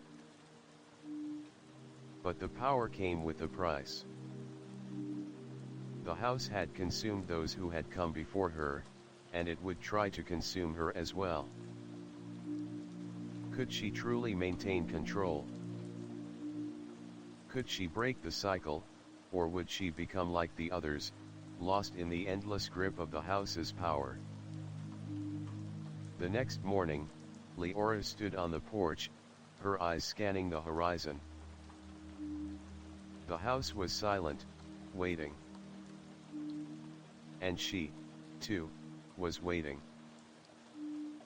Waiting for the next step in her journey. The house had chosen her, but now, it was time for her to choose her path. She could stay, protect the house, and become its eternal keeper. Or she could break the cycle, break free from the house's grip, and live a life outside its influence. She turned to Micah, who was standing beside her, his eyes filled with concern and uncertainty. "I don't know if I can do this," Leora said softly. Micah placed a hand on her shoulder. "You don't have to do it alone. Whatever you choose, I'll be with you." Leora smiled, her heart heavy but determined. The house had given her a choice. And now, it was time for her to make it. Epilogue: The Keeper's Watch will close the journey, showing the consequences of Leora's choice. The legacy of the Mapledrift house will either be broken or strengthened, depending on what Leora decides. Will she continue as the keeper, or will she find a way to release the house from its grasp? Only time will tell. Epilogue: The Keeper's Legacy.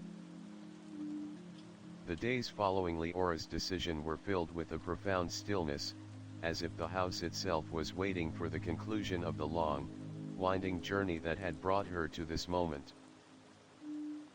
The air in the house had changed. It was thick with history, with memories, with the weight of time itself. Leora stood in the garden, the evening sun casting long shadows on the ground. The trees swayed gently in the breeze, their leaves whispering secrets she was just beginning to understand. She had chosen to stay. She had chosen to embrace the role of the keeper, but now that the decision had been made, a deep sense of responsibility had settled over her. She was no longer just a visitor in the house, she was part of it, tied to it in ways she could not yet fully comprehend. Micah was beside her, his eyes scanning the horizon, his mind as restless as her own. "Leora," he said softly, "are you sure about this? Are you sure this is the right choice?" Leora turned to him, her heart heavy but resolute. "I'm not sure of everything, Micah. But I know that I can't turn back now. The house has chosen me, and I've chosen to protect it. To protect its memories, its history. But what if?" Micah hesitated, searching for the right words. What if it's too much?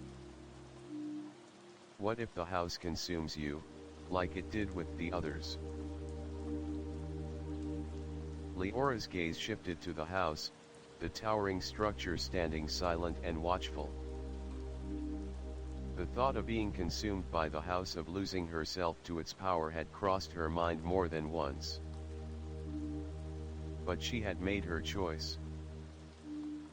She was not just protecting the house. She was protecting the balance between time, memory, and those who had come before her. "I know the risks," she said, her voice steady. "But I believe in my ability to break the cycle. I can protect the house without becoming a prisoner to it." Micah nodded, his expression softening. "I believe in you, Leora. Whatever happens, I'll be here." That night, as the moon rose high in the sky, Leora stood on the porch, gazing out over the garden. The house behind her was still, its windows dark and silent, as if it were watching her every move. She could feel its presence, its pull, and for a moment, she wondered if it could ever truly be free of its grip. But then, a voice broke through the silence. "You've chosen well, Leora." Startled, Leora turned to see Elena standing before her, not as a ghost, but as a presence solid and real, bathed in soft, ethereal light. "Elena." Leora whispered, her heart racing. How are you here?" Elena's smile was filled with warmth and understanding. "The house is bound to you now, Leora. Just as it was bound to me. But you have something that I didn't. You have the strength to break free from its grip. You will be the keeper who changes everything." Leora stepped closer, her voice trembling with uncertainty. "But what does that mean? What happens now?" Elena's gaze softened, her eyes filled with a kind of peace. "It means that you are the one who will shape the future of this house. You are the one who will decide whether it continues to live on, bound by its memories, or whether you will break the cycle and free its spirits." Leora looked at the house, the weight of her decision settling deeper into her chest. She had always thought of the house as a place of power, a place that controlled the flow of time and memory. But now, she realized that it wasn't just a house. It was a living entity, one that had witnessed the passing of countless generations. And now, it was her responsibility to protect it or to free it. She turned back to Elena, her voice steady. "I don't want the house to control me. I want to protect it, but I also want to free it from its eternal grasp. I want to give it peace." Elena's smile grew, and for the first time, there was a hint of relief in her eyes. "That is the true legacy of the Keeper, Leora. You will be the one who brings balance to the house, who restores it to its rightful place in the world. And in doing so, you will release the spirits bound to it, allowing them to move on." The following days were spent preparing. Leora moved through the house, her footsteps quiet against the wooden floors, as she worked to uncover the final pieces of the house's legacy. She read through the journals, the letters, the ancient texts that had been left behind by previous keepers. She learned about the rituals, the protections, and the ways in which the house had been kept alive through the centuries. And then, one evening, when the sun had just dipped below the horizon, Leora stood before the stone pedestal in the garden once more. Micah stood by her side, his eyes wide with awe and concern. "Are you sure, Leora? This is it, isn't it?" Leora nodded, her voice firm. "This is the final step. I'm ready." With that, she placed her hand on the pedestal, and the stone beneath her fingers began to glow. The energy of the house surged through her, and for a moment, everything around her seemed to blur, as if time itself were stretching, bending, becoming something else entirely. And then, she felt it. A release. The house shuddered, its power shifting, as if a great weight had been lifted. The spirits that had been trapped within its walls began to fade, their voices quieting as they were freed from their eternal prison. Leora stood still, her heart pounding, as the last remnants of the house's grip faded away. The pedestal glowed one final time, and then the light slowly dimmed. The house was still. quiet. At peace. Leora felt the shift in the air, the change that had come with her decision. The house had been freed, and so had she. She had broken the cycle, and the legacy of the keeper was hers to redefine. Micah stepped forward, his face filled with wonder. "You did it, Leora. You freed the house." Leora smiled, her heart light for the first time since she had arrived at Mapledrift. "We did it, Micah. We're free." And so, the legacy of Mapledrift House was rewritten. Leora, the new keeper, had taken her place in the house's long history not as its prisoner, but as its protector. She had freed the spirits that had been bound to it, allowing them to move on to their rightful rest. The house, now at peace, stood silently against the horizon, its story no longer a tale of captivity, but of liberation. And as Leora and Micah walked away from the house, the future stretched before them, open and filled with endless possibilities. The house's last secret. It had been weeks since Leora and Micah left Mapledrift House. The days had slipped by in a strange haze, each one more ordinary than the last.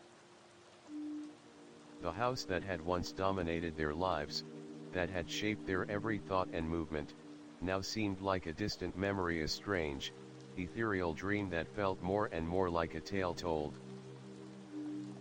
around a fire than the reality they had lived. They had returned to the city, the bustling, noisy city where the rhythm of life was constant and unyielding. But despite the movement, despite the noise, something lingered in Leora's mind. The house, now free of its centuries-old grip, still called to her quietly, insistently, like a half-forgotten song. It wasn't just nostalgia. It was something more. Something she couldn't shake. The weight of a secret that had not been revealed. The house had given her peace, had allowed her to free its trapped spirits, but there was more hidden within its walls, something deeper. She could feel it in her bones, in the way the air felt wrong sometimes, as though she was still connected to Mapledrift House, even though she was miles away. And that connection, that pull, was growing stronger. One afternoon, as the sun hung low in the sky, casting a golden glow across the city streets, Leora sat by the window, absent-mindedly tracing the edges of an old map she had found in one of the boxes they had packed from the house. The map was worn, faded with age, but still legible. It depicted the land surrounding Mapledrift House in great detail: forests, streams, paths, and at the center, the house itself, marked by a symbol she had never seen before. The symbol was unfamiliar, yet it resonated with a strange sense of recognition. It looked like a series of concentric circles, one inside the other, like a tree's growth rings. But at the center, there was something darker. A shadow. Leora couldn't tear her eyes away from it. It wasn't just a design, it was a mark. "Leora," Micah called from the doorway, pulling her from her reverie. "What are you looking at?" Leora folded the map and turned to face her younger brother. He had been quiet lately, as if something was weighing on him too, but like her, he hadn't said much about it. He stood there, holding a small box, his face unusually serious. "I found this in one of the old trunks," he said, walking over to her.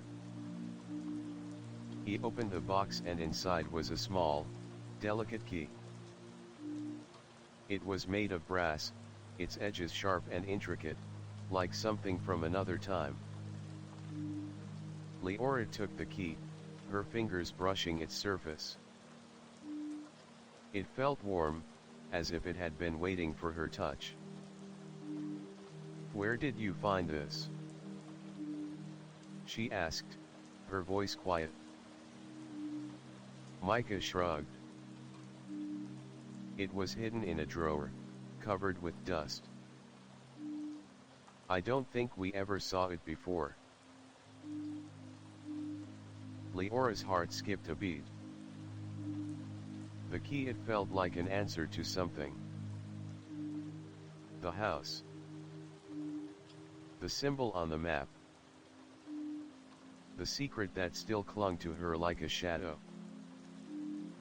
"This key, it's for something," Leora whispered, more to herself than to Micah. "What do you mean?"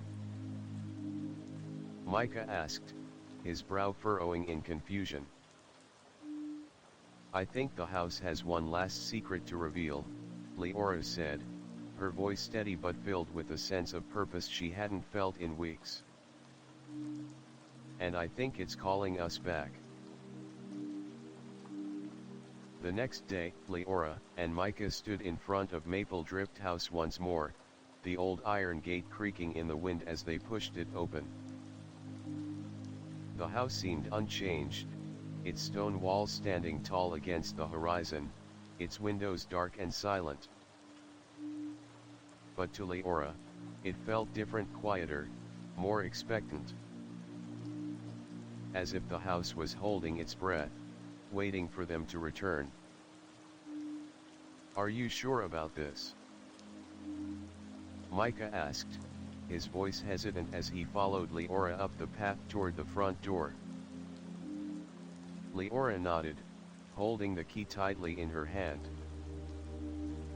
"I don't know what's waiting for us inside, but I feel like we need to do this. Whatever this key unlocks, it's important." They entered the house, the familiar smell of cedarwood and dust filling the air. Everything seemed unchanged, as if time had stopped the moment they had left. The grand staircase rose before them, its steps creaking beneath their weight. Leora led the way, her steps sure and steady as she climbed toward the attic. The house had always held its secrets in the quietest corners, and she knew that the attic was where the answers lay. The key in her hand felt heavier with each step, as if it were growing impatient. When they reached the attic, Leora stopped in front of the old trunk that had once held the letters, the journals, and the relics of the house's past. The trunk was still there, covered in dust.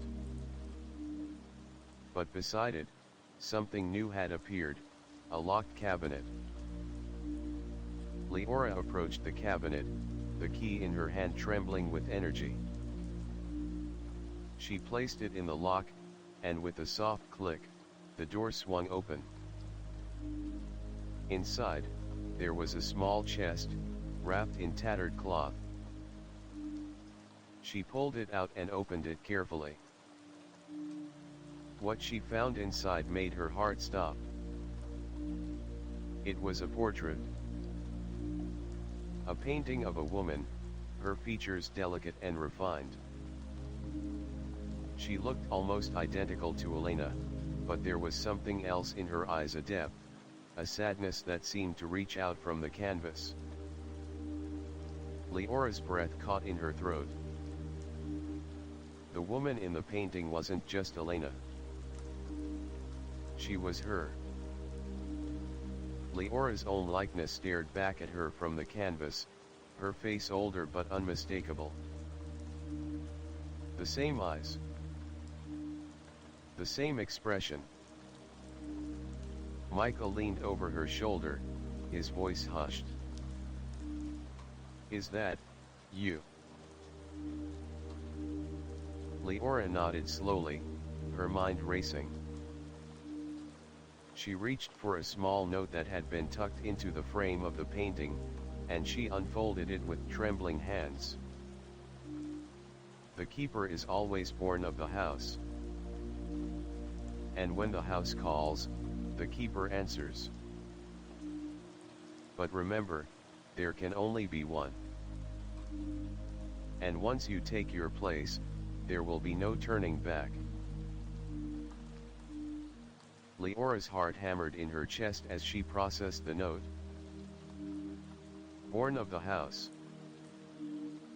She had always known she was connected to it in some way, but this was something else entirely. She was part of Mapledrift's legacy. The house had been waiting for her, had been shaping her for this very moment. "I don't understand," Micah said, his voice shaking. You're the next keeper. But you didn't know it, did you?" Leora shook her head slowly, her fingers brushing the painting once more. "I didn't know. But I do now. I always was meant to be here." The house had been alive, waiting for its keeper to return. And now, as Leora stood in front of the painting, she realized that she had not just inherited the role.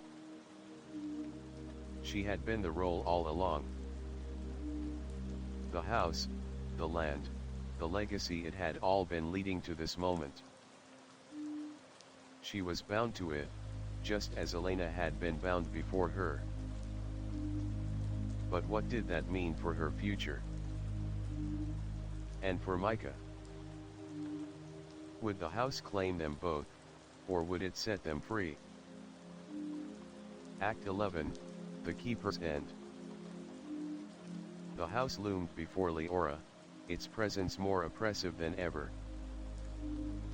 Each step she took felt heavier than the last, the weight of the legacy pressing down on her shoulders like a storm ready to break. The portrait of herself, of the woman who had come before her, bound to the house just as she was now, had opened a door in her mind.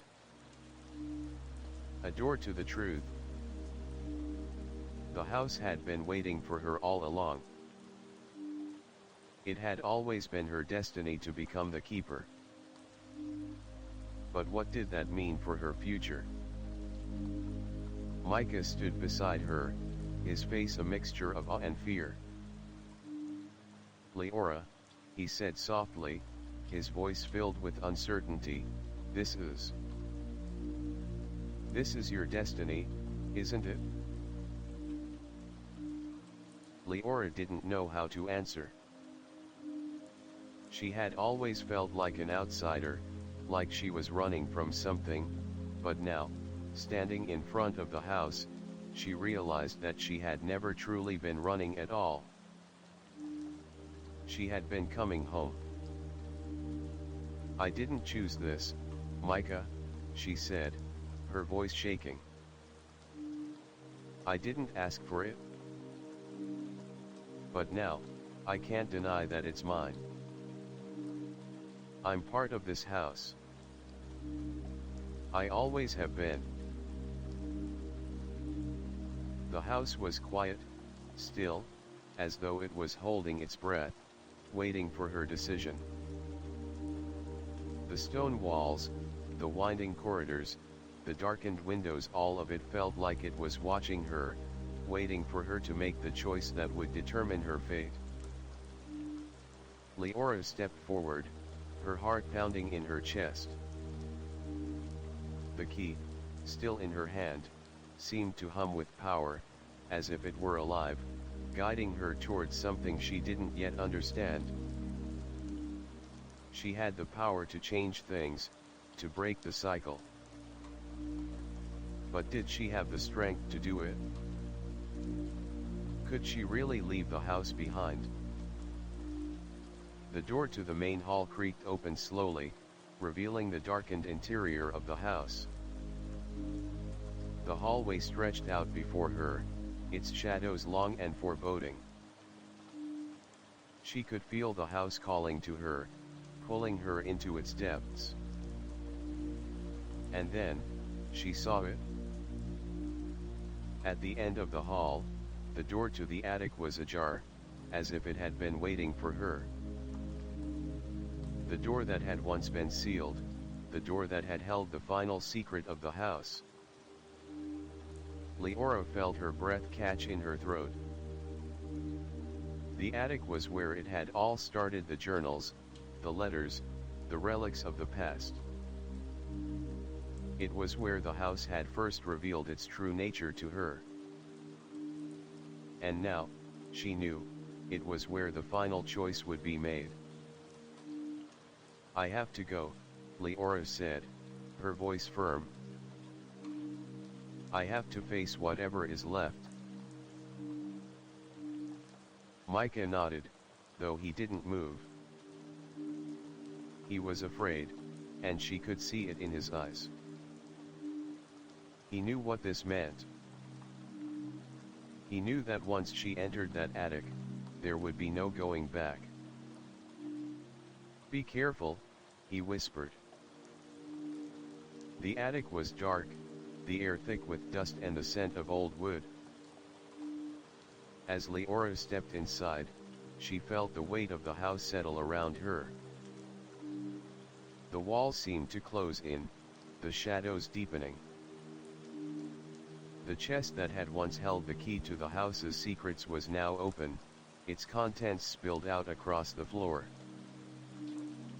But it wasn't the chest that caught her attention, it was the object lying beside it, something she had missed before. A book. It was bound in worn leather, its pages yellowed with age. The cover was blank, but as Leora reached for it, she felt the strange pull of power, as if the book itself was alive. She opened the book to the first page, and the words that greeted her were not written in ink, but in something darker, something older. It was a language she didn't recognize, yet somehow, she understood it. "The keeper's blood is tied to the house. The house is not just a place, but a reflection of the soul of its keeper. To leave is to break the cycle, but to remain is to embrace eternity. The keeper must choose, to protect the house or to destroy it." Leora's heart raced. This was it. The final choice. The house, the power, the memories, it was all tied to her. She could choose to stay, to protect the house, to take on the mantle of keeper forever. Or she could break the cycle, destroy the house, and free herself and its trapped spirits. But which path would lead to peace? The house seemed to hum with an unnatural energy, the very walls alive with tension. Leora felt her thoughts swirl, her mind torn between the two paths. She could hear the whispers again, the voices of the past, of all the keepers who had come before her, who had given everything to the house. "Don't leave," one voice whispered. "You are part of us. You are the one who will protect this place. The house needs you." But then another voice, softer, more distant, spoke. "You don't belong here. The house will consume you. You must leave before it's too late." The choice seemed impossible. How could she decide? How could she choose between two futures, both of which would change everything. She closed her eyes, taking a deep breath. The weight of the house's power pressed down on her, but she knew that she couldn't make this decision alone. The voices, the whispers, they were not just echoes of the past. They were part of her now. The house had chosen her, but she had the power to shape its fate. Leora reached for the pendant around her neck, the symbol that had tied her to the house from the very beginning. She felt the warmth of it in her hand, the strength of the choice it represented. She was not just the keeper of the house. She was its guardian.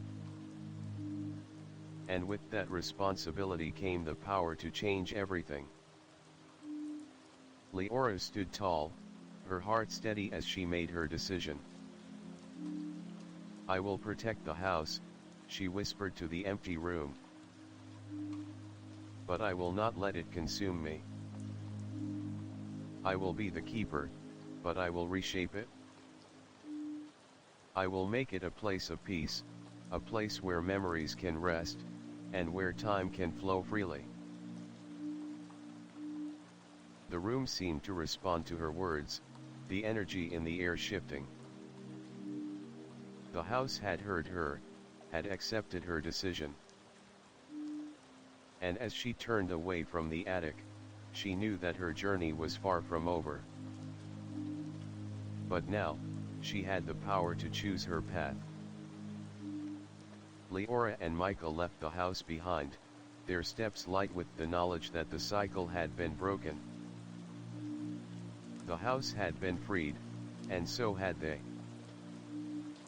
The legacy of the keeper would continue, but it would be a new legacy, a legacy of peace, of balance, of freedom.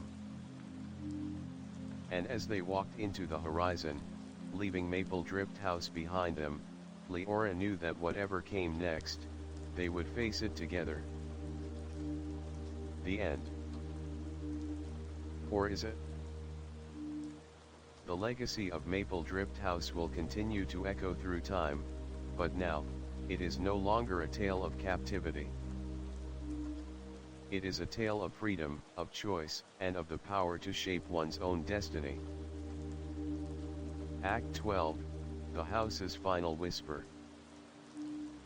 Leora had thought that by choosing to protect Mapledrift House, to reshape its legacy into one of peace, she would have finally freed herself from its grip. But the house, it seemed, had other plans. It had been 2 weeks since they left Mapledrift behind, and Leora had settled into a rhythm in the city. The chaos of the bustling streets was a far cry from the quiet, oppressive atmosphere of the house, and yet, something was missing. There was an unease that clung to her, as though the house was still a part of her, still watching her, waiting for her. She tried to ignore the pull she felt toward it, the whispers that had started in her dreams. The house's final whisper had been clear: there is more to know. There is always more. Micah, for his part, had thrown himself into his studies and his sketches. He seemed to adapt more easily to the change, but even he had noticed the unease in Leora.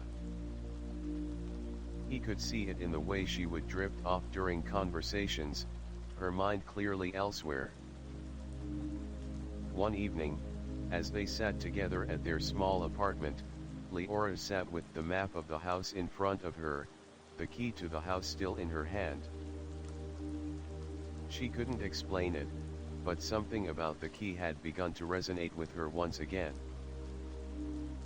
It hummed with energy, just like it had that first time she held it, before everything had shifted.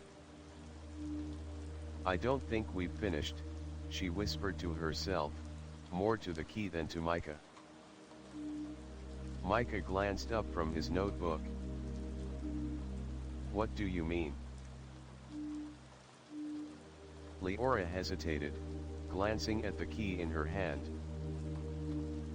It's not over, Micah. The house isn't just a house. It's something more. Something we haven't even begun to understand. She placed the key on the table, her fingers trembling as she stared at it. The house freed us, but it didn't release everything. It's holding something back.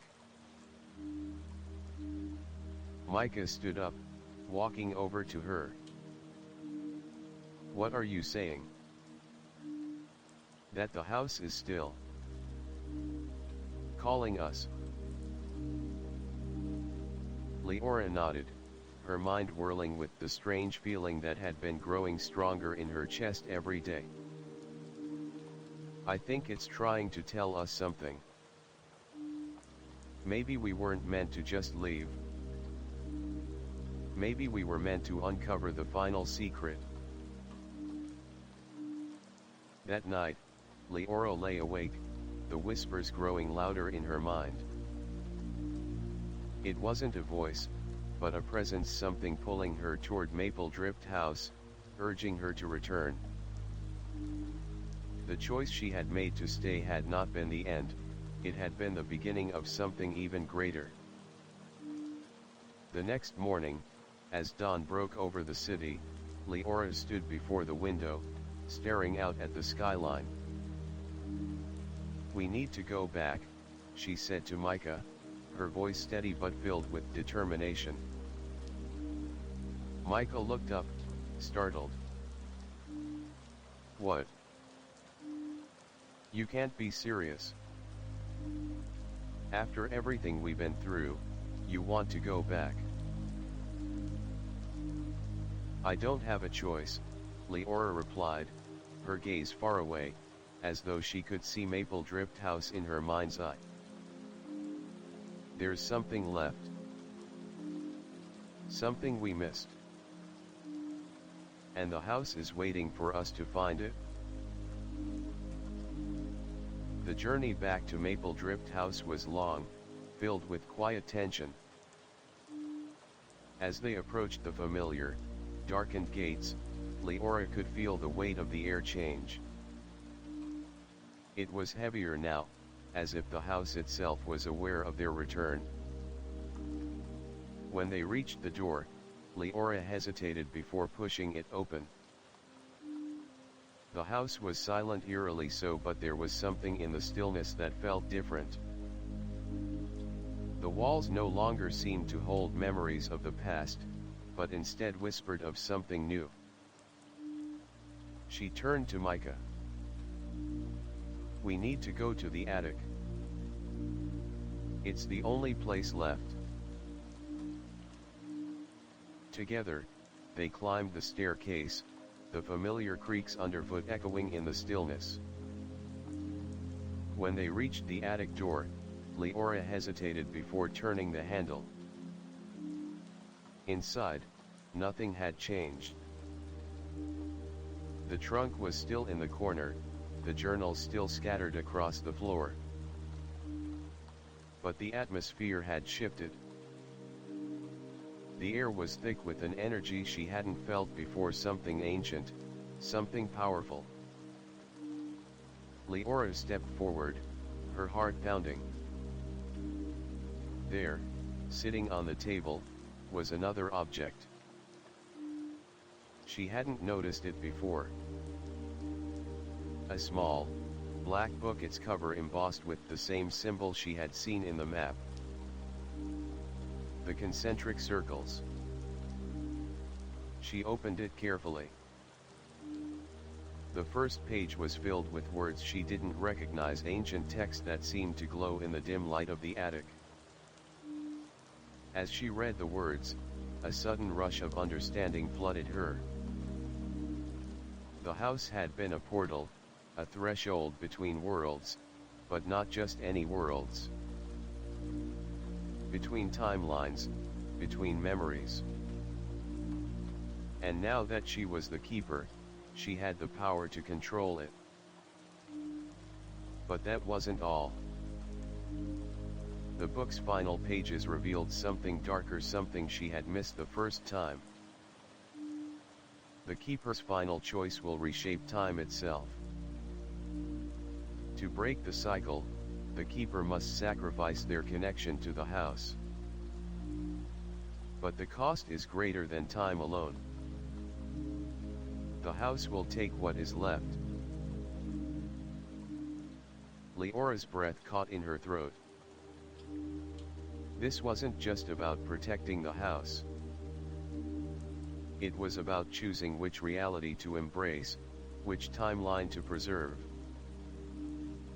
The house has always been connected to time, she whispered, her voice filled with awe. It's not just a place. It's the key to everything. Suddenly, the room seemed to darken. The air grew colder, and Leora could feel the presence of the house pressing in on her. She was standing on the edge of something vast, something incomprehensible. The whispers started again, but this time they weren't just in her mind. They filled the room, the very air, and in the distance, she heard the sound of something heavy, something ancient shifting. It was the house. The house was alive, and it was waiting for her to make the final choice. Leora closed the book, her hands trembling. She knew what she had to do. She had to destroy the house. Not by leaving it behind, but by breaking it, by severing the ties between it and the timeline it had anchored itself to. But in doing so, she would lose everything. The memories, the connection, the power. She turned to Micah, her heart heavy with the weight of her decision. Micah, this is the end. The house can't exist in its current form anymore. It has to be freed. But I don't know what that means for me. For us. Micah stepped forward, his expression softening. I've always believed in you, Leora. You don't have to do this alone. Whatever you choose, I'm with you. Leora nodded, taking a deep breath. Then let's do this. Let's free the house once and for all. Act 13, the breaking of time will follow Leora as she makes the ultimate sacrifice to sever the house's connection to the timeline, breaking the cycle and freeing everyone trapped within. But in doing so, she will face the cost of her decision. Will the house be destroyed forever? And what will become of Leora and Micah? Act 13, the breaking of time. Leora stood in the attic, the cold, ancient air wrapping around her like a shroud. The book in her hands, its pages filled with dark, cryptic words, seemed to pulse with an eerie energy, as if the house itself was aware of the gravity of what she was about to do. Micah stood by her side, his face a mixture of worry and determination. The weight of the decision pressed heavily on both of them. I can feel it, Leora whispered, her voice trembling. The house is pulling at me. It wants me to make the final choice, to either embrace it fully or break it apart forever. Micah's eyes were wide with concern. Leora, you don't have to do this. There has to be another way. We've already freed the spirits. Why do you have to destroy everything? Leora shook her head, the resolve in her eyes unwavering. It's not just about freeing the spirits. It's about breaking the cycle. The house, the power, the memories, everything is tied to time itself. I've become a part of it, and now I have to destroy that connection. If I don't, the house will keep pulling, keep manipulating time, and it will never let us go. The book in her hand seemed to vibrate, and for a moment, she thought she heard a voice, a whisper that echoed deep within her mind. Time cannot be broken. The keeper cannot escape. But Leora knew what she had to do. The house had already taken too many lives, too many souls. She had to sever the tie, break the house's hold on time. Even if it meant losing everything. Micah, I have to do this. I am the keeper. And I will choose what happens next, she said, her voice steady but filled with the weight of the decision. Micah's hand found hers, squeezing it gently. I know you will, Leora. But whatever happens, we'll face it together. Leora took a deep breath, the weight of their shared words settling in her chest. This was it. The final choice. With one last glance at Micah, Leora stepped toward the center of the attic. The stone pedestal that had once held the key now stood silent, a witness to all the choices she had made. The house was watching her, the walls alive with the hum of power. It was as if the house knew that its fate was tied to hers. And in that moment, Leora understood that there was no turning back. She opened the book to the final page. The words were clear now, not written in ink, but etched into the fabric of reality itself. To break time, the keeper must make the ultimate sacrifice. The house must be severed from the timeline, and the keeper must erase their own existence from its memory. The cost is everything. The air around her grew colder, and the shadows in the room seemed to stretch toward her, as if the house was reaching out to claim her one last time. Leora placed the book down on the pedestal, her fingers trembling as she grasped the key. It felt heavier than ever, as if it carried the weight of 1,000 decisions, 1,000 lives. She closed her eyes, her heart racing, and pressed the key into the center of the pedestal. The ground beneath her feet trembled, and for a brief moment, the world seemed to pause, holding its breath. And then, the house roared. A wave of energy surged from the pedestal, enveloping her in light. The walls of the house seemed to twist and ripple, time itself warping as the very fabric of reality began to tear. Leora felt the pull of the house, the sensation of being drawn into its core, but this time, it was different. This time, she was the one controlling it. She reached out with her mind, her heart, her very soul, and she broke the connection. The house howled, its energy shuddering as if in pain. Leora gritted her teeth, the pressure building inside her chest. She could feel the timeline unraveling, the threads of memory breaking apart, as the house was severed from time. The ancient energy that had once held the house together began to dissipate, its power fading like the last echoes of a forgotten dream. And then, there was silence. Leora stood in the attic, gasping for breath. The air was still, the house no longer alive with power. The walls, once filled with the pulse of time, were now silent, still, like a forgotten relic. She felt different. Lighter. But at the same time, emptier.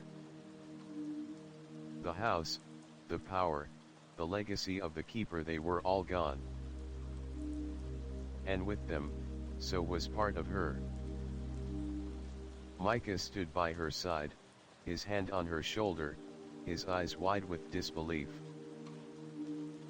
Leora, it's over. It's really over. Leora nodded, her voice quiet but filled with a sense of finality. Yes. It's over. The house, the one that had shaped their lives for so long, was no more. It had been erased from time, severed from the very fabric of existence. And with it, its hold over Leora, over everything, was finally broken. They walked away from the house, leaving the crumbling ruins behind. The air felt different now, lighter, freer. There was no longer a heavy weight pressing on their shoulders. They had freed the spirits, they had broken the cycle, and they had shattered the house's control over time itself. Leora glanced back one last time at the house, now just a shadow in the distance. She didn't know what the future held, but for the first time in her life, she felt truly free. Epilogue, the future unwritten. Years passed, and the memory of Mapledrift House faded, as all things do. Leora and Micah built new lives for themselves, free from the pull of the past. But though the house was gone, its legacy would live on in them, in the choices they had made, in the freedom they had found. Leora knew that, in the end, she had not just freed the house, but herself. And in doing so, she had written her own future, a future without the constraints of time, of memory, of the past. The future was unwritten, and it was hers to create.